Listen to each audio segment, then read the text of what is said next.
Tere veel kord, mina olen Erki Markus. Mina olen Tanel Rand. Teisel pool ekraani on meiega ühinenud täna veel Markus ja Uku. Nad tutvustavad ennast lähemalt mõne hetke pärast ise. Täna räägime meiliturundusest ja SMS-ist, kas ja kuidas neid on võimalik panna koos tööle. Uku ja Markus räägivad, miks üldse peaks SMS-turundust tegema, mida ja kuidas sellega teha, et mitte orki istuda. Mitte olla SMS-spämmer.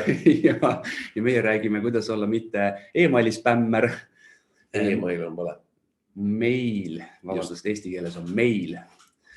Ütleme siis umbes, ma ei tea, kaua teil läheb, 45 minutit. Pärast seda räägime meie 45 minutit ja jooksvalt küsime küsimusi, kes soovib. Visake kohe, nagu me ütlesime, mingi praktilisi teemasid ka õhku, proovime ära lahendada. Ja kõige suurem eesmärk on see, et teile sellest üritusest võimalikult suur kasu tekiks. Hakkame siis sõna Markusele ja Ukule. Just. Tere hommikust kõigile. Nii, ma jagan kohe ekraani ka. Paneme selle ilusa slaidi esitluse ka ülesse, et oleks vähe ilusam vaadata, kõik näevad. Väga nunnu, super. Tere hommikust kõigile, mina olen Uku. Ma olen Messentes Chief Connectivity Officer, ehk siis mina olen peaasjalikult see, kes vastutab selle eest, et sõnumid kohale lähevad, ehk siis kunagi sõnumid ei lähe kohale, sest te teate, kelle peale karjuda tulevikus. Markus tegeleb ennekõike võtmekliendi haldusega ja tema on siis see, kes tavaliselt aitab teid päriselt kõikidest küsimustest, päriselt aitab teil kõikidest asjadest paremini aru saada ja küsib minu käest, miks sõnumid kohale läheb. Et selles mõttes meil on selline hea omavaheline koostöö. Messente ise tegeleb siis ennekõike sõnumiteenuse pakkumisega ja ennekõike selle ideega, et kui te tahate kuskil üle maailma oma sõnumeid kohale saata, siis läbi meie te saate selle võimekuse endale saada. Võtame DHL-id, võtame Itellad, kui neil on vaja 20, 30, 40 riiki saata, siis ei ole väga mõistlik minna ei läbi Telia, ega ei ole väga mõistlik minna läbi iga kohaliku operaatori, sest päeva lõpuks on see oluliselt kallim ja oluliselt keerulisem. Selle asemel on palju lihtsam minna lihtsalt ühe teenusepakku juurde, kes suudab sulle pakkuda seda nii-öelda globaalset võimekust. Kontorid nagu näha, meil 3 kohas töötajaid 25. Täna on rohkem kui 2000 klienti ja neid ikkagi üle maailma. Just hiljuti me lansseerisime kõige mitmeriigilisema kliendi, ma arvan, kes meil on kunagi olnud, kes saatis 197 riiki kohe algusest peale. Mis on selline päris korralik väljakutse. Aga need on asjad, millega me igapäevaselt tegeleme. Aastas saadame üle kuskil 300 miljoni sõnumi. Eestis siis keskelt läbi 4 miljonit sõnumit kuus, ehk iga Eesti inimese kohta vähemalt 2-3 tükki.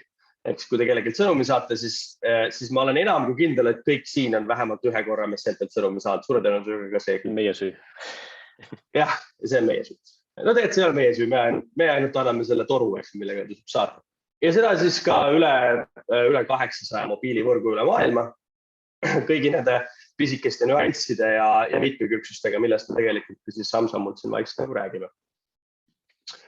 Aga jõudis siis selle peale, et millest me täna üldse räägime, ennekõike sellest, et miks pärast üldse SMS-i kasutada, mis mõned parimad praktikad on, mõned üldlevinud vead, mis on vastutustundlik SMS-turunduseks, kuidas mitte olla SMS-spämmer, natukene tulevikutrendidest ja sellest, kuidas alustada võib-olla natukene ka. Hakkame kohe otsast pihta.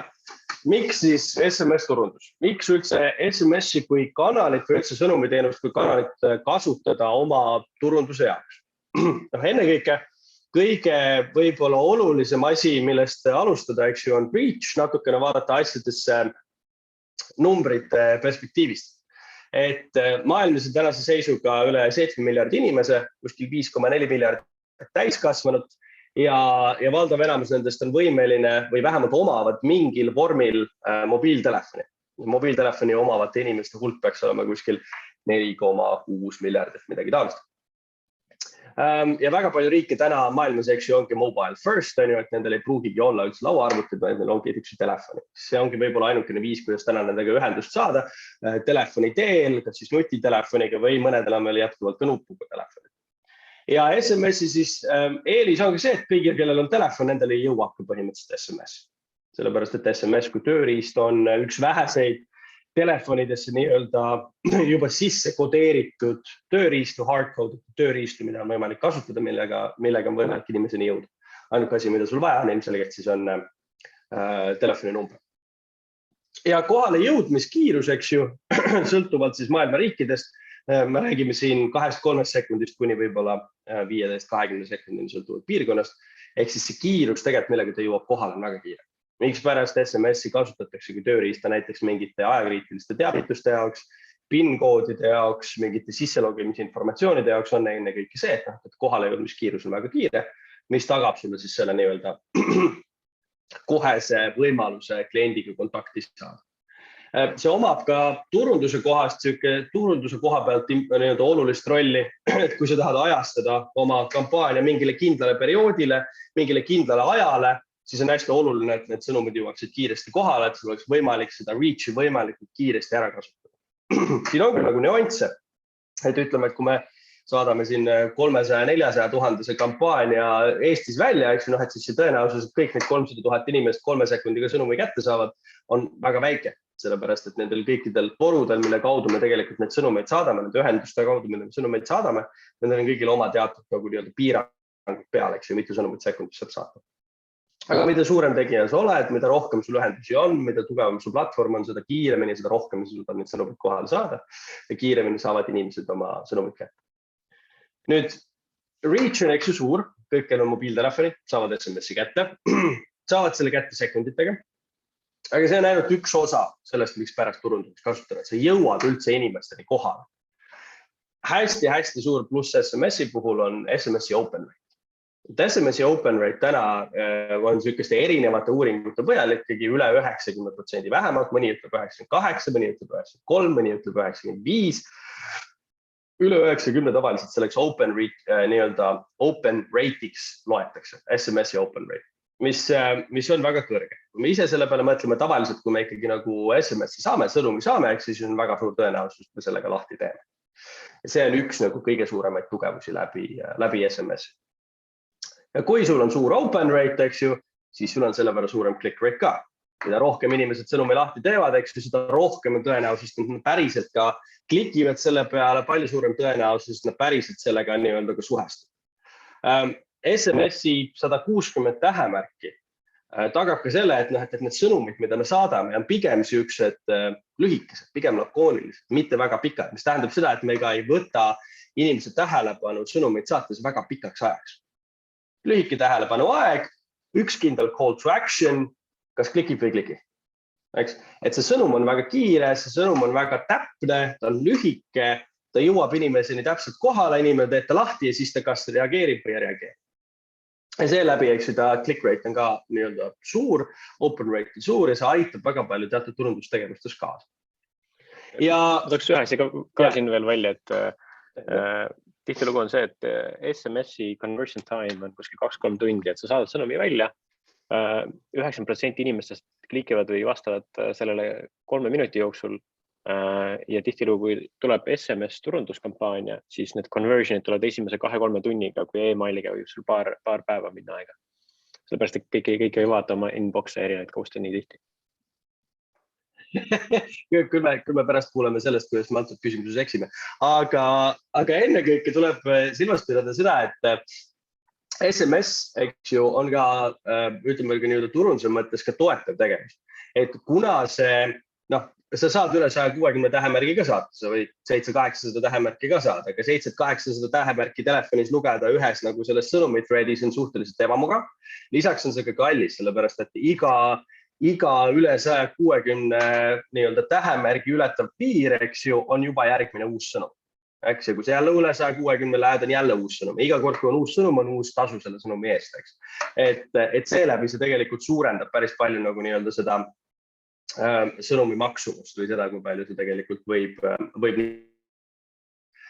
Lisaks tuleb teada ka nüanssi, millest me pärast räägime, et kui sa seal näiteks selles nii-öelda turundusteksti väljamõtlemises teed mingi prohmaka, kasutad valet tähemärki, siis see 160-st saab hästi kiiresti 60, eks ju.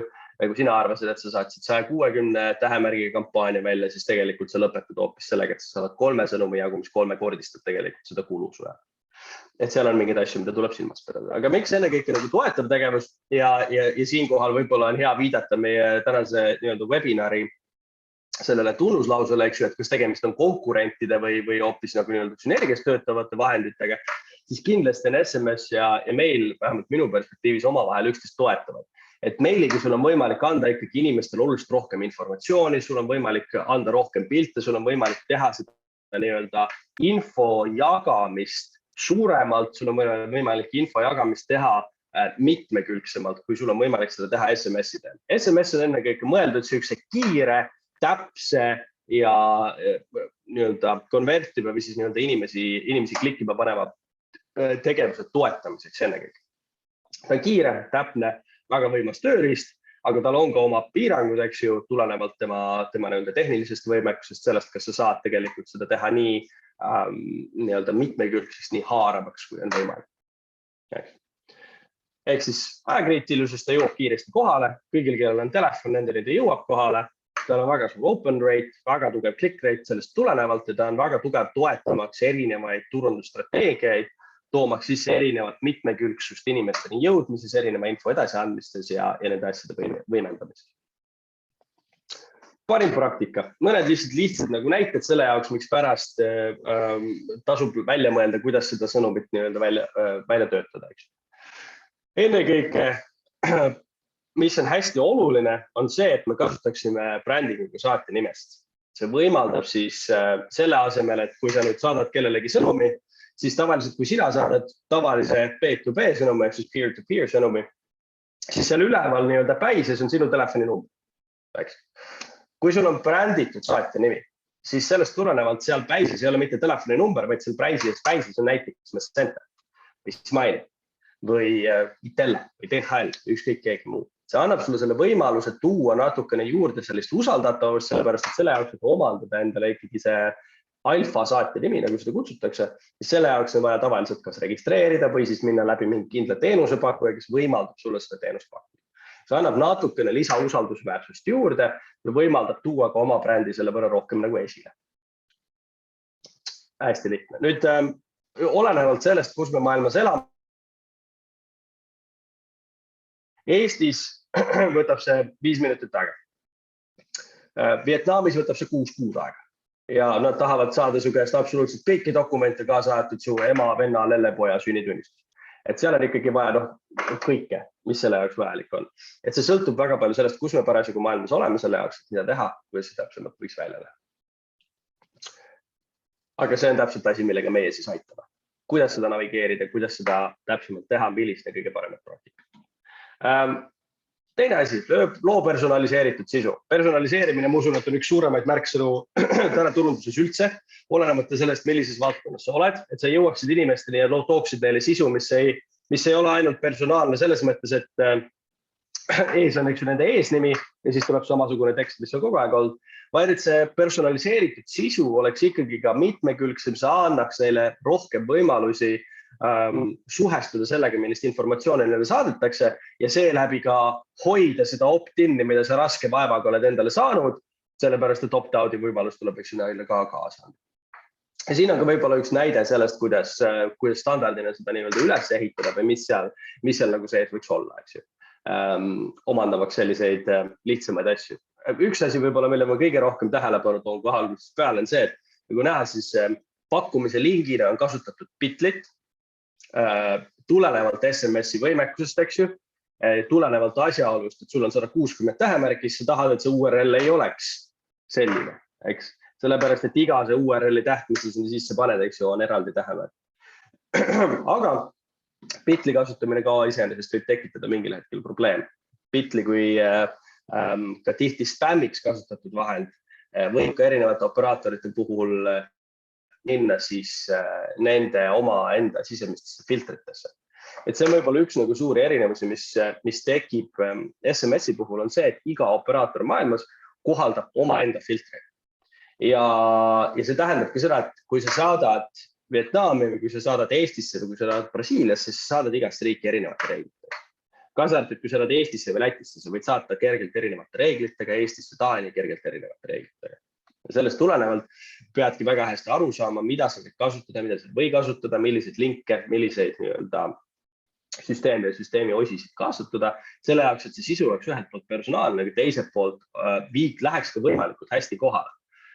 Et me räägime ka võib-olla nendest probleemidest, mis kohati ette tulevad ja me tihti näeme seda, et probleem ei olegi võib-olla nii palju selles, et selle saatja nimega oleks mingi probleem või ühendustega oleks mingi probleem, või hästi tihti on tegelikult probleem sisus.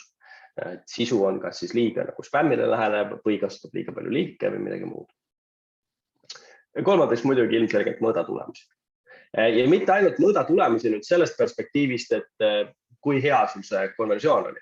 Et tuleb ka mõõta kõiki muid asju, mis seal juures on. Et Center võimaldab inimestel näha delivery rate, ehk siis seda, kui palju sõnumeid päriselt kohale läks. Sellest tulenevalt saab hinnata ka seda, et kui hea sul siis see andmebaas. Et inimesed muudavad oma telefoninumbrid. Vahepeal võib-olla inimene sisestas oma telefoninumbrid valesti. Ja sellest tulenevalt see andmebaas pidevalt muutub kehvemaks. Kahjuks probleem on selles, et kuna platvormid, mis on sõnumineerimisega seotud, on ehitatud ennekõike sellele põhimõttele, et me saaksime võimalikult paljudele inimesteni jõuda. Ja iga päring, mida tehakse, mitte iga sõnum, mis kohale läheb, vaid iga päring, mida tehakse, on see, mida operaatorid tasustavad. Siis sellest tulenevalt, kui andmebaas on kehva kvaliteediga, siis sellest tulenevalt see võib maksta väga palju tühja. Ütleme, et 15% andmebaasist näiteks on valed numbrid, aga valed numbrid mitte selles mõttes, et oleks võimalik tuvastada, et tõesti nagu on väga valesti sisestatud number, vale riigikoodiga, mida iganes, vaid on lihtsalt inimene pannud ühe numbri valesti, et number eksisteerib, aga lihtsalt see ei ole see inimene, kellele seda saata tahaks. Siis me tegelikult saadame kõik need sõnumid ikkagi välja. Ja sellest tulenevalt tegelikult see lisakulu võib olla väga suur. Siis me räägime võimalustest, kuidas andmebaasi puhastada ja muid asju. Ja sellepärast ongi oluline mõõta tulemusi vaadata, milline on mul delivery rate, milline on mul see conversion rate, eks ju, kui palju inimesi päriselt klikib, kui palju me päriselt näeme, et inimesed sõnumeid kasutavad ja nendele reageerivad. Ja siis võrrelda neid, vaadata ajas, kuidas need numbrid muutuvad, millised kampaaniad töötavad paremini, millised kampaaniad kehvemini, millised ajad töötavad teie klientidele paremini ja millised ajad ei tööta nii hästi. Et omandada selline parem ülevaade sellest, kuidas SMS-i kui tööriista kasutada. Ja samal ajal, kui me kasutame SMS-i mitte otseselt ainult marketingu jaoks, vaid kasutame ka mingite teatud lisameeldetuletuste saatmiseks või sõnumite saatmiseks, see on hästi oluline pidada silmas seda, et me jälgime mitte ainult siis seda, kui palju sõnumeid kohale läheb ja kuidas andmebaasiga, kuidas konversioon on, vaid ka sellised väikeseid detaile, nagu kui tihti kliendi tukke kirjutatakse, et näiteks ei saanud sõnumit kätte. Või kui tihti kirjutatakse või võetakse ühendust mingi teatud probleemiga, kui tihti see protsess kätki jääb. Saada aru päriselt, mis tähendab kvaliteetsete ühenduste omamine, sest ka SMS-i turul on võimalik asju teha odavalt ja on võimalik asju teha hästi, nagu kõikidel muudel turgudel. Ja selle peale hästi oluline omada natukene paremat ülevaadet sellest. Üks asi, mis meil siin lisamata on, ma märgiks selle ka ära, et IPF mainis meile kunagi, et nemad saadavad oma kampaaniaid intervallides, et nad ei, kui ütleme, see on 100 000 sõnumine kampaania, siis sa pigem jaotad selle 5 erinevaks osaks, sellepärast, et kui kõik need kliendid korraga tulevad süsteemi, et siis see lihtsalt ülekoormab, kas siis customer support'i või mis iganes kanalid, et mõistlik on seda intervallides teha, et lihtsalt ära ajastada see päeva peale või paari päeva peale, et see on best practice. Ja, täpselt samamoodi nagu meili on võimalik schedulida, on võimalik sõnumeid ka täpselt samamoodi schedulida. Et panna ajastada ära, panna mingile kindel ajale, kui sa tahad neid kasutada. Eks kokkuvõttes branding, kasutage saatja nimesid, registreerime need ära, see annab hea ülevaate. Erki, küsi. Ja, Uku, ma küsin korra vahepeal paar. Viivika küsis siin chatis, ma ei tea, kas sa nägid, aga läheb hetkel veel teemasse, võib-olla selle slaidi peal on hea ära vastata, et mul on juhtunud ka seda, et kasutasin Bitlid juba korra ümber suunatud lingi puhul ja see ei töötanud. Seega lugesin kuskilt, et SMS-is ei tohi linkidel olla palju ümbersuunamisi, enam kui 2, siis nad ei tööta. Kas see vastab tõele? Teate selle kohta? Otseselt võib-olla see ei ole nii palju seotud selle ümbersuunamisega, sellepärast, et SMS otseselt ei pärsi mingit nagu info edastust, et ta ei pärsi seda, et kui sul on link mitu korda üle nagu edasi suunatud või midagi taolist. Küll aga mis võib juhtuda on see, et see Bitly link ise võib sattuda filtrisse või see Bitly link nagu mis võib juhtuda on see, et kui nüüd operaatorite filtrid või siis ka partnerite enda sisemised filtrid eriti kui see on mitu korda ümber suuratud, eriti kui on mitu partnerit seda töödelnud, siis mis võib juhtuda on see, et sisemiselt muudetakse seda linki natukene. Näiteks kaldsulg läheb ühelt poolt teisele poole. Näiteks sisestatakse tühik. Et mis juhtub hästi tihti näiteks ka nii operaatorite puhul, kui tegelikult agregaatorite puhul on see, et nad üritavad vältida spämmi. Ja kuna see spämmi vältimine on suhteliselt keeruline, siis Bitly linkide puhul näiteks, kui sa avastad, et on tegemist Bitly linkiga, siis on sul tegelikult sisemine filter, mis sisestab Bitly järgi näiteks tühiku. See tapab kohe ära selle lingi, eks ju, ja sellest tulenevalt see tegelikult spämm ei suuda nagu aktiveerida, sa ei saa sellele lehele tegelikult minna. See võib olla seotud ennekõike nagu selliste asjadega, küll aga seda, et mitu nagu edasisuunamist oleks midagi mõjutanud, seda ma otseselt ei ole kuulnud. Küll aga seda, et lingi modifitseerimist toimub, seda, et operaatorite filtritesse jäävad need kinni, et see on suhteliselt nagu tavaline.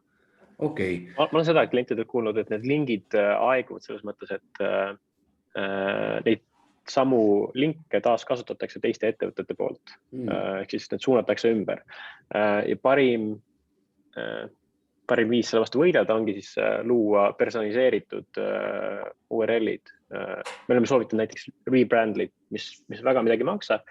Ja kui phishingus kasutatakse kõige rohkem Bitlyt, sellepärast, et see on tasuta teenus, siis kui see on juba bränditud shortlink, siis see annab eelise. Kliendid pigem nagu klikivad ka selle peale, et nad usaldavad seda rohkem, et kui see on ikka enda brändiga loodud shortlink, siis mina samamoodi, ma pigem klikk selle peale kui Bitly peale, sest sa kunagi ei tea, mis selle Bitly lingi taga on. Ma võin nii palju öelda veel seda, et meil on riigiasutused on klientideks ja meie enda need tracking lingid on smile.li ja riigiasutustes töötavad väga selles mõttes nagu ütleme siis niimoodi, et puurivad IT-spetsialistid, kes ütlevad, et aga miks need kirjas ees olevad lingid on mingisugused Liibüa domeenilt, et see on nagu natukene kahtlane mingi phishing teema, et Bitly on ilmselt nagu sama küsimus võib-olla, et ma ei tea, kas te sellega olete kokku puutunud. Mina tean seda, et on olnud küsimusi, miks pärast saadetakse Makedoonia domeeniga, mis on .mi, eks ju, eks siis ongi mescenter.mi või midagi taolist, et samamoodi nagu selle lingiga ikkagi küsitakse, et jah, mida rohkem sa saad teha seda selliseks tavaliseks, mida rohkem on ta siuke .com, .eu, .ee, isegi EE on juba vähe, Eestis ei ole EE, aga ütleme kahtlane, aga mujal maailmas ka, et mida geneerilisem ta on nagu selle lõpu osas, aga samas mida nagu personaliseeritum selle body osas, eks just ta parem on, et meil on samamoodi msnt.com on meie, eks oma nii-öelda siis see short link on ju, et me soovitame ikkagi ennekõike seda, et mida rohkem me suudame vältida asju, mida kasutatakse spämmi jaoks, seda parem on ja spämmi jaoks kasutatakse tavaliselt ikkagi tasuta tarkvara, millega ei ole samasugust personaliseerimise võimaluseks, mida rohkem sa personaliseerid, seda väiksema tõenäosus, et see loetakse spämmiks, seda väiksem tõenäosus, et see läheb filtritesse ja seda suurem tõenäosus, et see jõuab kohale ja päriselt convertib ka. Mul oli endal üks küsimus veel eelmise slaidi peal, aga sellest läks kuidagi juba sujuvalt järgmise slaidi peal üle. Ma küsin kiirelt ikkagi ära. Sa ütlesid, et open rate on selline üle 95%. Kas te oskate seda ise ka kuidagi mõõta või oskate seletada, kuidas see käib? Väga huvitavalt suur number on meil üleeile ette valmistades sattusime samade numbrite otsa, aga ma saan aru, kui seal sees on mingisugune link, selle peale klikkimist on võimalik mõõta, aga SMS-i nagu avamist, see on nagu päris põnev. Kuidas seda mõõdetakse? SMS-i open rate on võimalik, sõltuvalt riikidest, eks ju, on võimalik operaatoritel endal mõõta. Sellepärast, et need saavad ikkagi mingit süükest nagu samamoodi, nagu sa saad meili puhul, eks ju, open rate järgida. Samamoodi saad sõnumi puhul ka ikkagi mingit nagu tööriistada abil seda jälgida. Ma ei ole päris 100% kindel, kuidas operaatorid seda teevad. Tavaliselt need numbrid, mille põhjalt meie lähme, on siis mingid suuremad süüksed nii-öelda research kojad või research nii-öelda ettevõtted, kes siis päriselt selle töö ära teevad ja siis toidavad need numbrid ette. Mida meie saame jälgida on seda, et kas sõnumi jõudis inimeseni kohale või mitte. Sest see on see, mida meie saame teha. Eriti Eesti puhul on see väga hea, sest Eestis me saame otse sellelt nii-öelda handsetilt endalt vastused, kas see jõudis kohale ja kui see tuleb vastus, et jah, jõudis kohale, seal on telefon oligi sisse lülitatud võimeline sõnumeid kätte saama, mis tähendab, et sõnum jõudis ka nagu inimesed. Et meie saame seda jälgida, me saame sealt nagu informatsiooni, aga muu informatsioon on selle kohta, et mis see open rate on, see on ikkagi siuke nagu nii-öelda operaatorite ja nende nagu temaatikat puudutav küsimus rohkem, et sellist juurdepääsu, ütleme siis SMS-i agregaatoritele ei anta. et see on küllaltki jätkuvalt sihuke võib-olla nagu tundlik teema, et telefoninumbrid ka peetakse GDPR-i alusel ikkagi personal dataks ja sellest tulenevalt iga on eraldi lepingud nende kõige asjade jälgimiseks ja tegemiseks ja nii edasi, nii et see on suht tavapraktika. On veel kellegi küsimusi praegu? Hetkel tundub, et ei ole. Lähme edasi. Super. Nii, üldine nüüd peal. Mõnedest asjadest me siin juba nagu mainisime ka vilksamisi, aga võib-olla lähme natukene täpsemalt nendesse nagu sisse. Esimene asi, millega kõige tavalisemalt puusse pannakse, eks ju, on siis konto seadistamine. Et see ongi saatja nimed, näiteks on registreerimata. Tahan hakata homme saatma, teen Centesse konto ja juba paugutan 60 riiki välja, aga sinna sisse läheb ka Saudi Araabia ja Araabia Ühendemiraadid ja siis sinna läheb sisse Brasiilia ja Poola ja Eesti ja Läti ja liigid on ka sees ja siis see läheb veel Vietnami ja Indoneesiasse ja siis kohale jõuab võib-olla siuke nagu 1/3, sellepärast et pooled riigid tegelikult on riigid, kuhu ei saa saata ilma registreerimata või kuhu ei saa saata ilma neid kindlaid samme läbi käimata. Või siis näiteks sa saadad Prantsusmaale turundussõnumeid, saadad väljaspool kellaaja akent, kus üldse tohib turundussõnumeid Prantsusmaal saata, või siis sa saadad näiteks vale täpselt formaadiga, teatud riikides on väga kindlad formaadid ja sellest olenevalt ei jõua kohal. Ehk siis sul puudub tegelikult nagu teadmine sellest, kuidas sõnumeid saata, eriti globaalselt ja see läbi konto seadistamise läbi, kui sa lihtsalt hakkad puusalt tulistama, eks ju, ilma selleta, et jälgida ka neid prompte, eks ju, mis sul kontot luues tulevad ekraanile, et ole hea, vaata siia ja loe siit ja loe siit ka. Et siis võib juhtuda väga tihti see, et lihtsalt need sõnumid ei lähe nagu nii hästi kohale või kui ei jälgita ka meil sisemist verifitseerimisprotsessi. Me peame päris palju jälgima seda, et meil ei tuleks sisse spämmi. Ilmselgelt väga paljud inimesed tahavad ikkagi kasutada sõnumit kui tööriista oma suure open rate'i, oma suure click rate'i tõttu ka spämmi kasutamiseks, sellepärast phishing on väga palju teema. Ja ilmselgelt, kui mõelda selle peale, et kui ta open rate on nii suur, reach on nii suur, eks ju, siis kui sa kuskilt juba andmebaasi kätte saad, eks ju, siis tõenäosus, et see spämm kasub convertive on täpselt samamoodi. Et sellepärast ongi hästi oluline meil jälgida seda verifitseerimist, teha neid samme läbi ja konto seadistamise jooksul tõesti inimesi juhendada sellest, kuidas neid asju teha, mida teha, millisel viisil neid kõige paremini üles seada.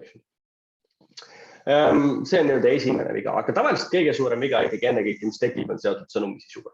Ja sellega, et sõnumi sisu puhul ei ole siis arvesse võetud mingid kindlaid nüansse või mingid kindlaid küsimusi, mis on seatud teatud riikidesse saatmisel.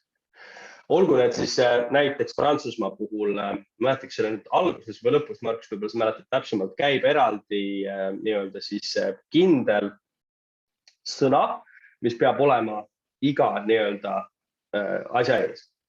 Või siis näiteks content'is peab algama iga sõnum ettevõtte nimega.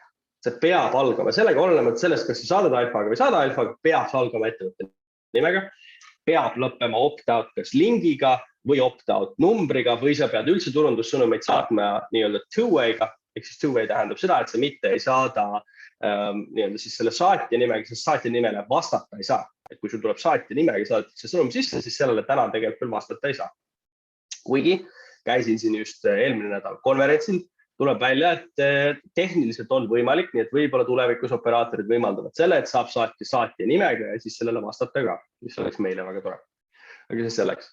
Et see on siuksed nagu erinevad teatud nüansid on puudu. Samamoodi see bitli küsimus.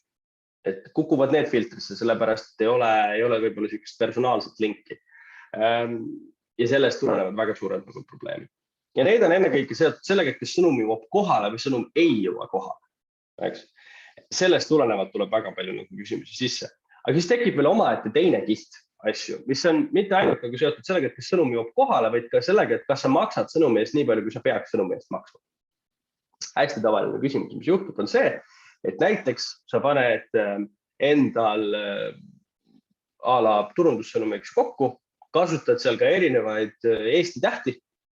Ja ma ei ole kindel, kas kõik Eesti tähed, ma peast ei mäleta, minu meelest üks Eesti katusega tähtedest, täpitähtedest on, õ-täht on Unicode täht. Eks ta läheb teise nii-öelda sõnumi tähestikku. Sõnumi tähestikku, mida kasutatakse, on 2.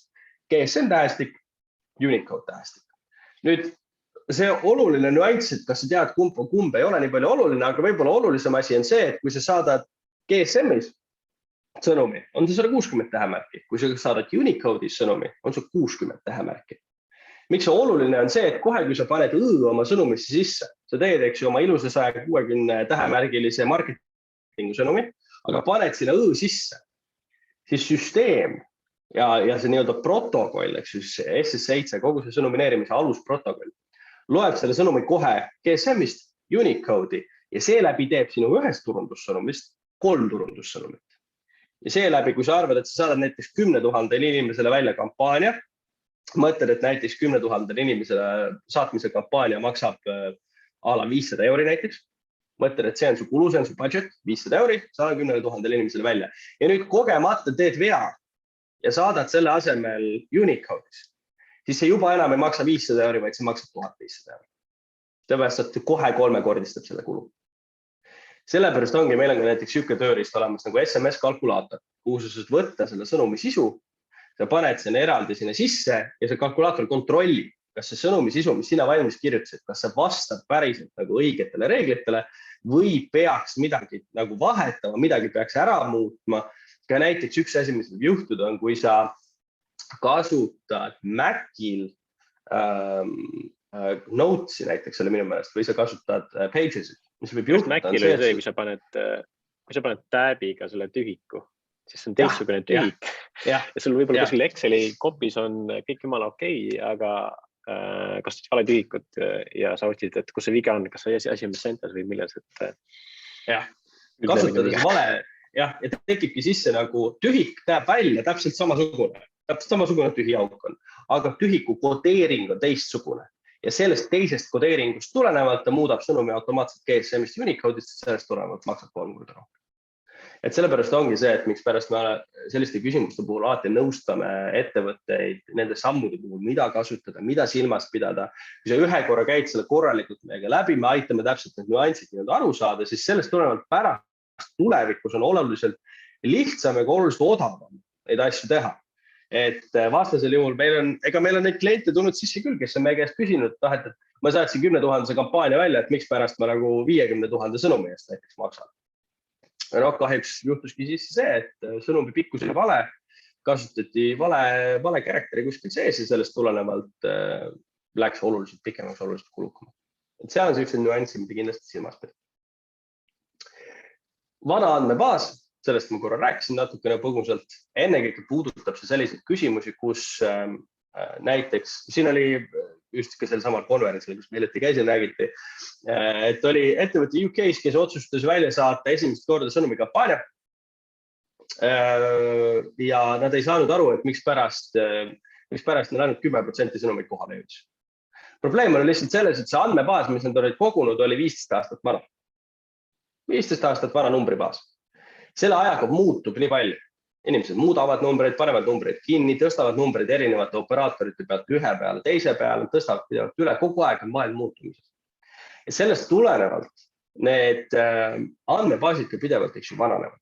Sellepärast on oluline kasutada erinevaid tööriistu, et aeg-ajalt seda andmebaasi puhastada, aeg-ajalt tekitada endale arusaam, kus sul parasjagu see asi on, milliseid sõnumeid sul parasjagu saadetakse, kas need sõnumid lähevad kohale, kas need numbrid on üldse nagu tegelikult päriselt kätte saada. Et siit tekib ka veel üks oluline võib-olla erinevus on see, et mitte ainult ei ole oluline see, kas number on korrektne, ehk siis ta on sisestatud õigesti või üldse vastab riigi sõnumi reeglitele, nagu Eestis näiteks. Vaid oluline on ka see, et kas see number on üldse kätte saada. Et kui see tegelikult tegemist on numbriga, mis käib kellegi, ütleme näiteks kodusignalisatsioonis, siis see number ilmselgelt sõnumeid kätte ei saa. Kui see on number, mis käib väravas, et aitab väravat lahti teha, siis ilmselgelt sellele numbrile tegelikult sõnumeid, turundussõnumeid väga nagu ei ole mõtet saata ja väga ei saa ka saata.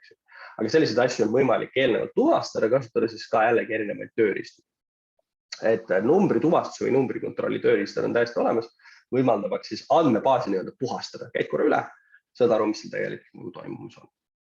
Ja kui nüüd põhimõtteliselt konto on õigesti üles seatud, sõnumi sisu on õigesti paika pandud, vana andmebaas on puhtaks tehtud, me kasutame uut andmebaasi, siis see veaprotsent tegelikult, mis sisse tuleb, muutub väga-väga väikeseks. Sellepärast, et meil ei ole enam filtreid, kuhu me kinni jääme, meil ei ole enam regulatsioone, mis meid otseselt takistaks. Meie andmebaas on puhas, eks me teame, et nende inimesteni on päriselt võimalik jõuda ja siis ainukesed veel viimased asjad, mis saavad seal juhtuda, ongi reaalselt juba sellised pisikesed vead, mis võib-olla tulenevad mingist kindlast lausest, tähemärgist, nüansist, riigi erisusest, mingist muust asjast, mis puudutavad juba selliseid väga spetsiifilisi, väga nüansirohkeid asju, mis juhtuvad võib-olla 0,5% juhtudest, aga tegelikult ei mõjuta seda üleüldist sõnumi kui teenuse performance. Nii, vaatame korra kiiresti, kas kellelgi vahepeal küsimusi on tulnud, vist ei ole tulnud. Kas kellelgi on vahepeal küsimusi? Erki, Tanel, teil ei olnud vahepeal mõnda küsimust, mis sisse hüppas? Ei, sisse ei hüpanud midagi. Mul endal tegelikult tuli küsimus, et kas teil on need, ma ei ole kunagi SMS-i saatnud, ausalt öeldes mul tekkis päris suur huvi kuulates praegu sinu nagu esinemist, et kas on teil need tööriistad muidu sinna nagu enda liidesesse või teenusesse kuidagi sisse ehitatud, et mul oleks ülimugav neid asju kõiki kasutada või kuidas see käib? Tundub hullult keeruline, kui sa niimoodi kirjeldad, et selle peale mõtlema, teise peale mõtlema. Meiliturunduses on kõik samad asjad ja meie kliendid teinekord ka nagu on samad asjadega nagu mures, siis me räägime ka, et vaata see tööriist ja teine tööriist. Aga me teame, et see nagu tegelikult tuleb ehitada kõik nii-öelda kapoti alla, et see töötaks nii, et sa ei pea mõtlema selle peale. Et kuidas teil sellega lood on? Ja, meil on samamoodi ikkagi liidestus need asjad sees ja samamoodi, kui me räägime näiteks sellest kõige tavalisemast asjast, et sa paned siis selle õ sisse, eks ju, siis meie enda liidestus, kui sa saadad marketingi kampaania välja, siis ta annab juba automaatselt, viskab sulle ette, näed, kuule, ole hea, vaheta see täht selle vastu ära.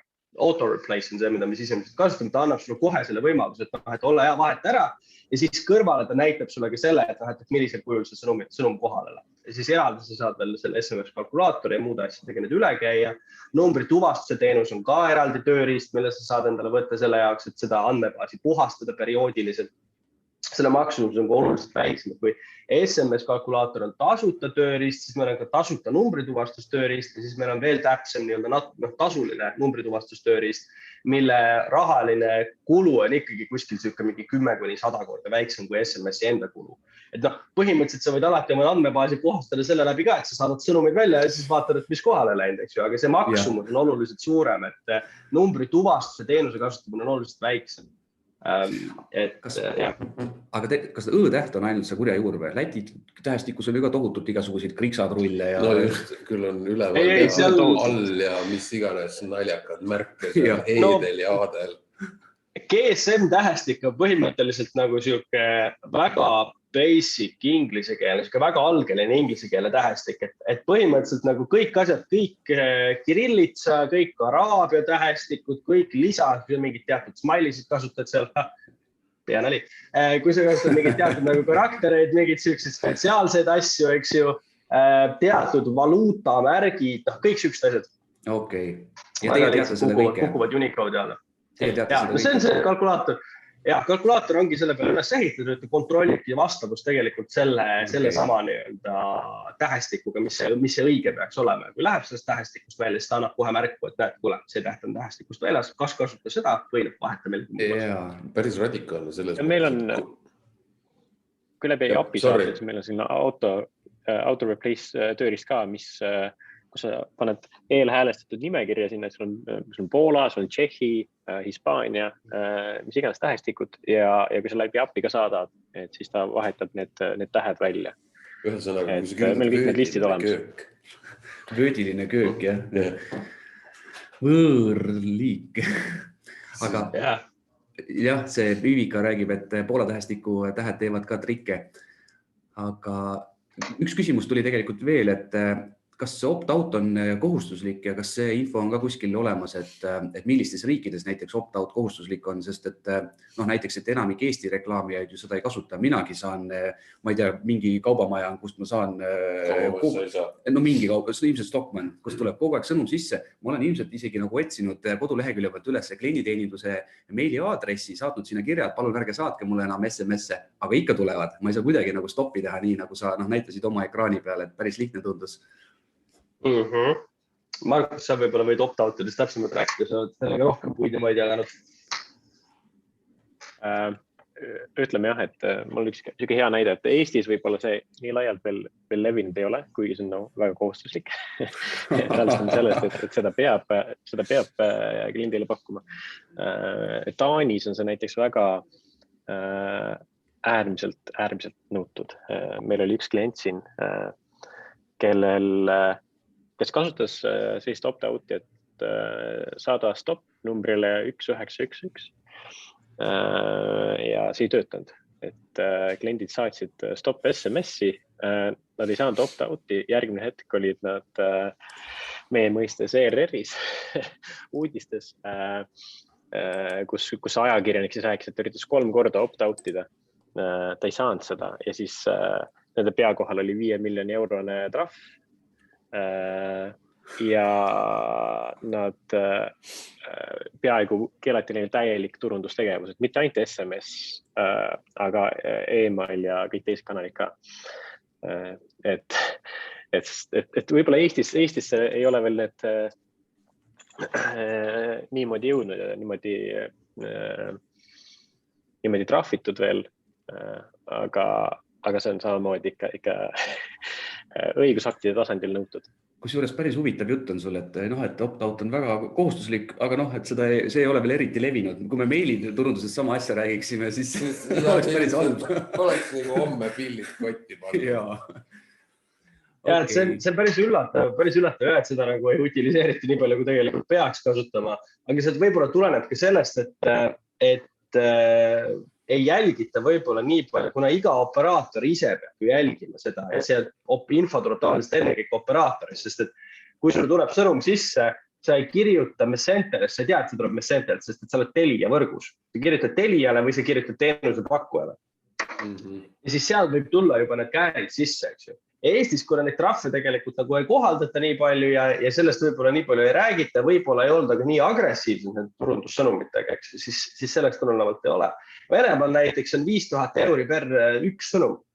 Sa oled 10 000 kampaania välja, 300 inimest näiteks ei tahtnud seda saada või sul ei olnud 300 inimest opt-in, siis palun, korras, võtame trahv välja, eks ju.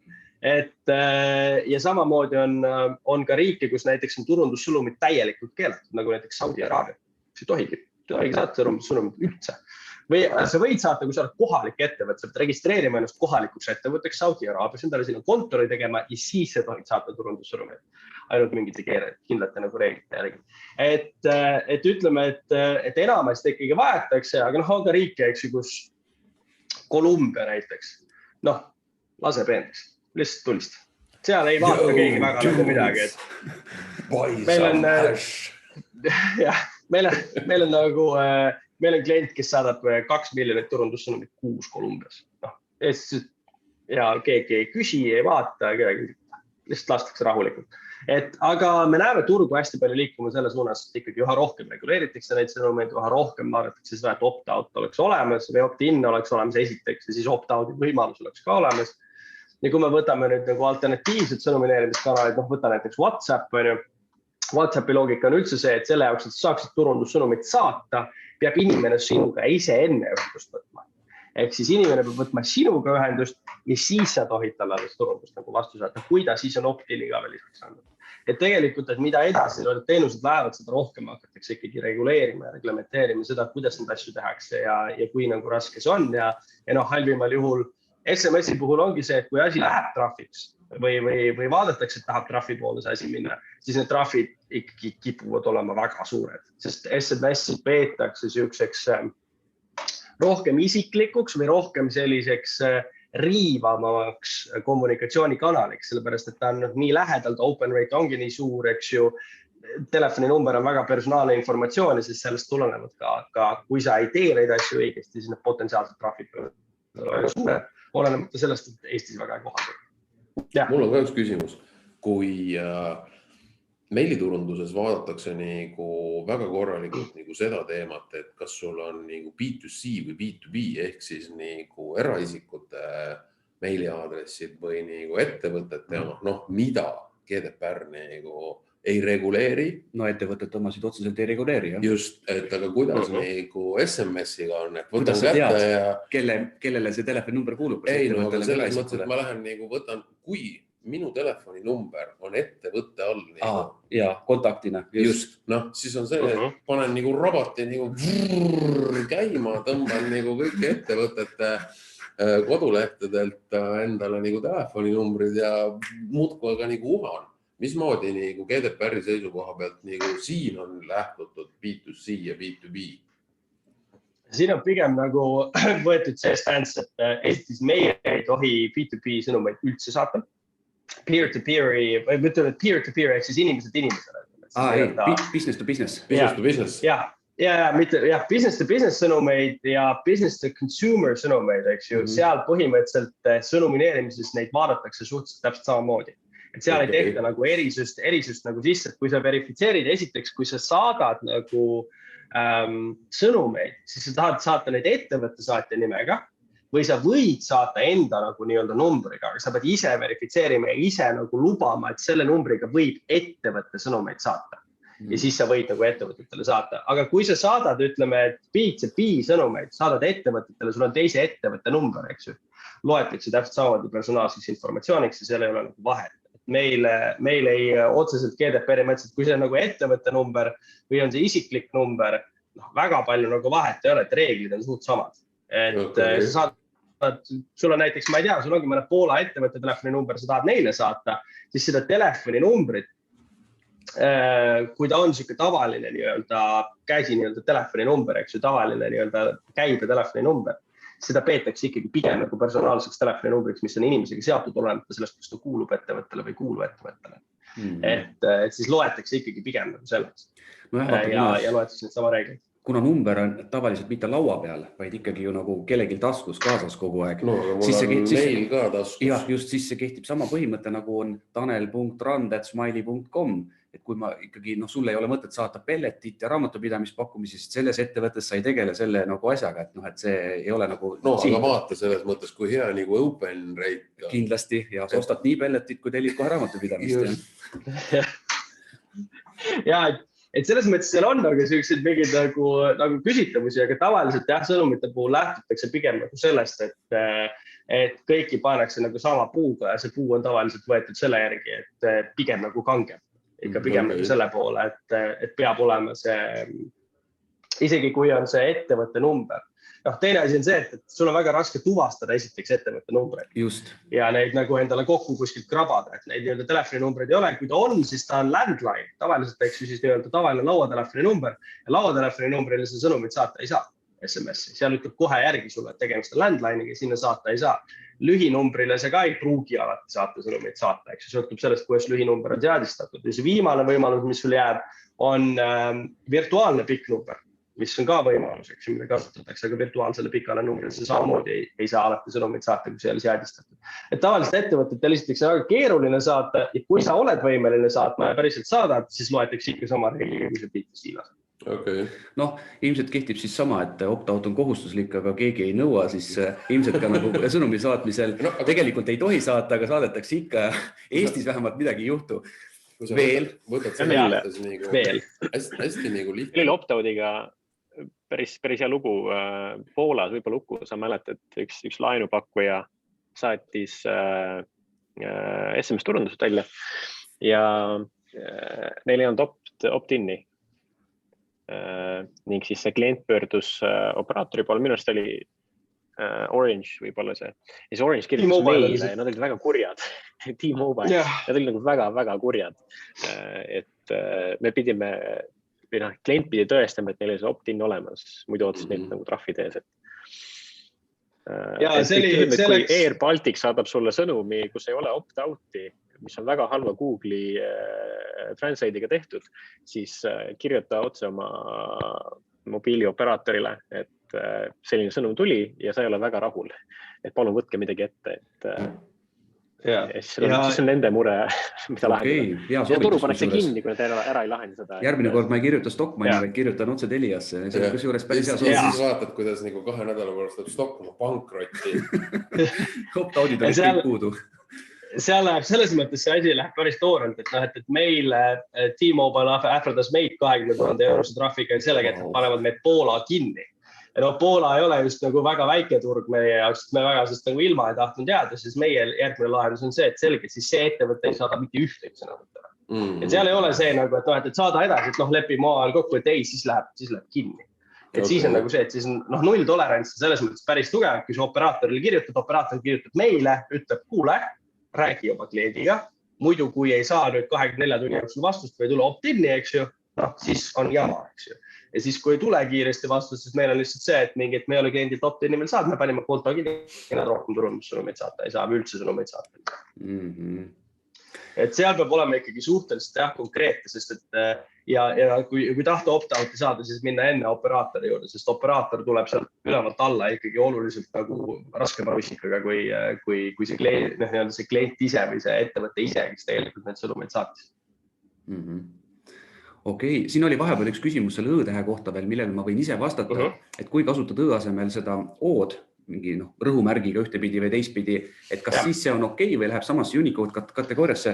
Kui ma olin kunagi vaene tudeng, siis ma kasutasin seda O-d rõhumärgiga ja ma tean, et see on nagu tavaline märk, et see ei pane 90 tähemärki juurde. Siis kui ma esimese töökoha mõtlesin, et pagan, ma olen piisavalt rikas, ma võin õ-tähega ka hakata SMS-i saatma, et siis läks kohe kallimaks. Ja, nii ongi jah, et see rõhumärgiga O on tegelikult siis see, mille peale meie süsteem ka automaatselt selle ära asendab. Et see tõesti GSM-i tähti seeläbi ka on seda võimalik kasutada. Sellised mingid huvitavaid iseärasusi on, et õ ei sobi, aga see rõhumärgiga O, mida ma ei ole väga tihti nagu näinud maailmas, see jällegi sobib. Et GSM tähestik ise loodi... Emojid ka ei sobi. Jah, et see GSM tähestik tegelikult loodi 29 aastat tagasi Euroopas, Saksamaa minu meelest tol hetkel juhtimisel mingite nende riiklike institutsioonide juhtimisel, ehk siis sellest ajast, mis nemad otsustasid, et sinna võiks nagu sisse minna, siis seega sinna sisse pandi 29 aastat tagasi, et nii ta nagu põhimõtteliselt ka on. Ma liigun vahepeal edasi ka.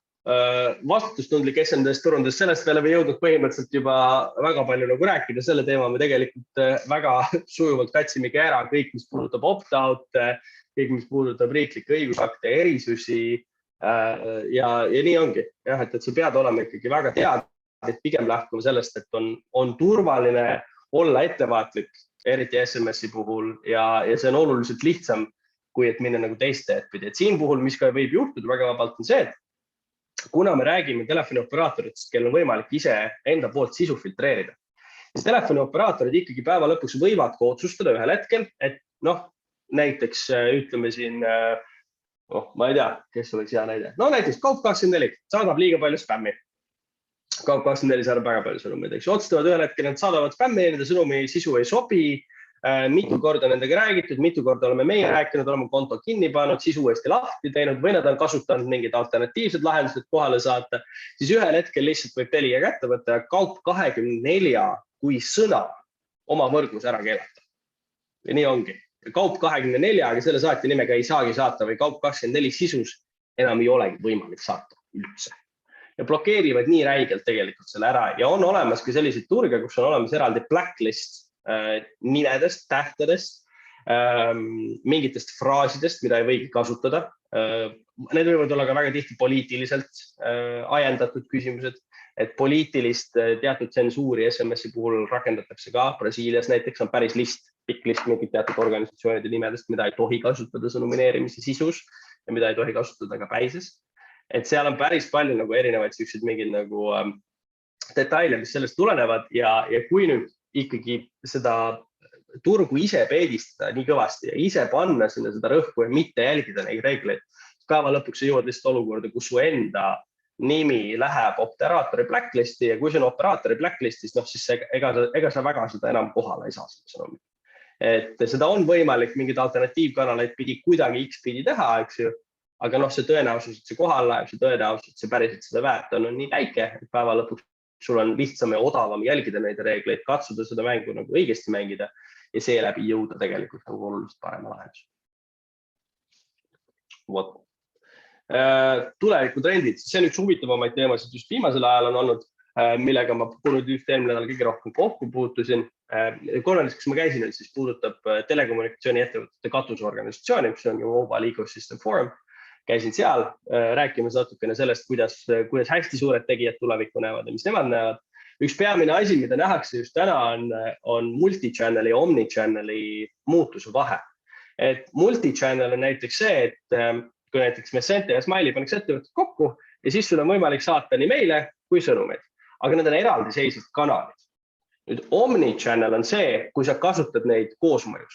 Et me aitame luua kampaania, kus näiteks kõigepealt alustad sõnumiga, siis tuleb lisainformatsioon meiliga järgi või tuleb meiliga, kõigepealt meil, siis saadame sõnumi järgi, kas sa said meili kätte, kas sa vaatasid seda, et sul tekib siuke üleüldine customer flow, kus sa kasutad iga tööriista selleks ette nähtud kohas. Millal sa saadad video, millal sa saadad sõnumi, millal sa saadad meili, millal sa helistad inimesele.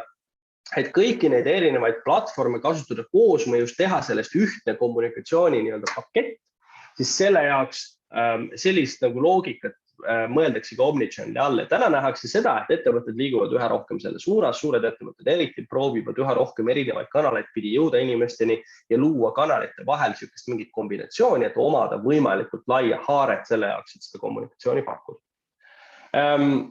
Ja siis, mis tulevadki ennekõike täna üha rohkem selles küsimuses ka mängu, ongi siis OTT platvormid, over the top platvormid, tavaliselt me mõtleme, mis peame siin silmas erinevaid sõnumineerimiskanaleid. WhatsApp, RCS, Viber on kõige tuntumad, eks ju, siis tuleb Telegram, Facebook Messenger, WeChat Hiinas näiteks, Line, mis iganes, Kik Messenger ja mis sinna kõik muu, eks ju, sisse kogu satub.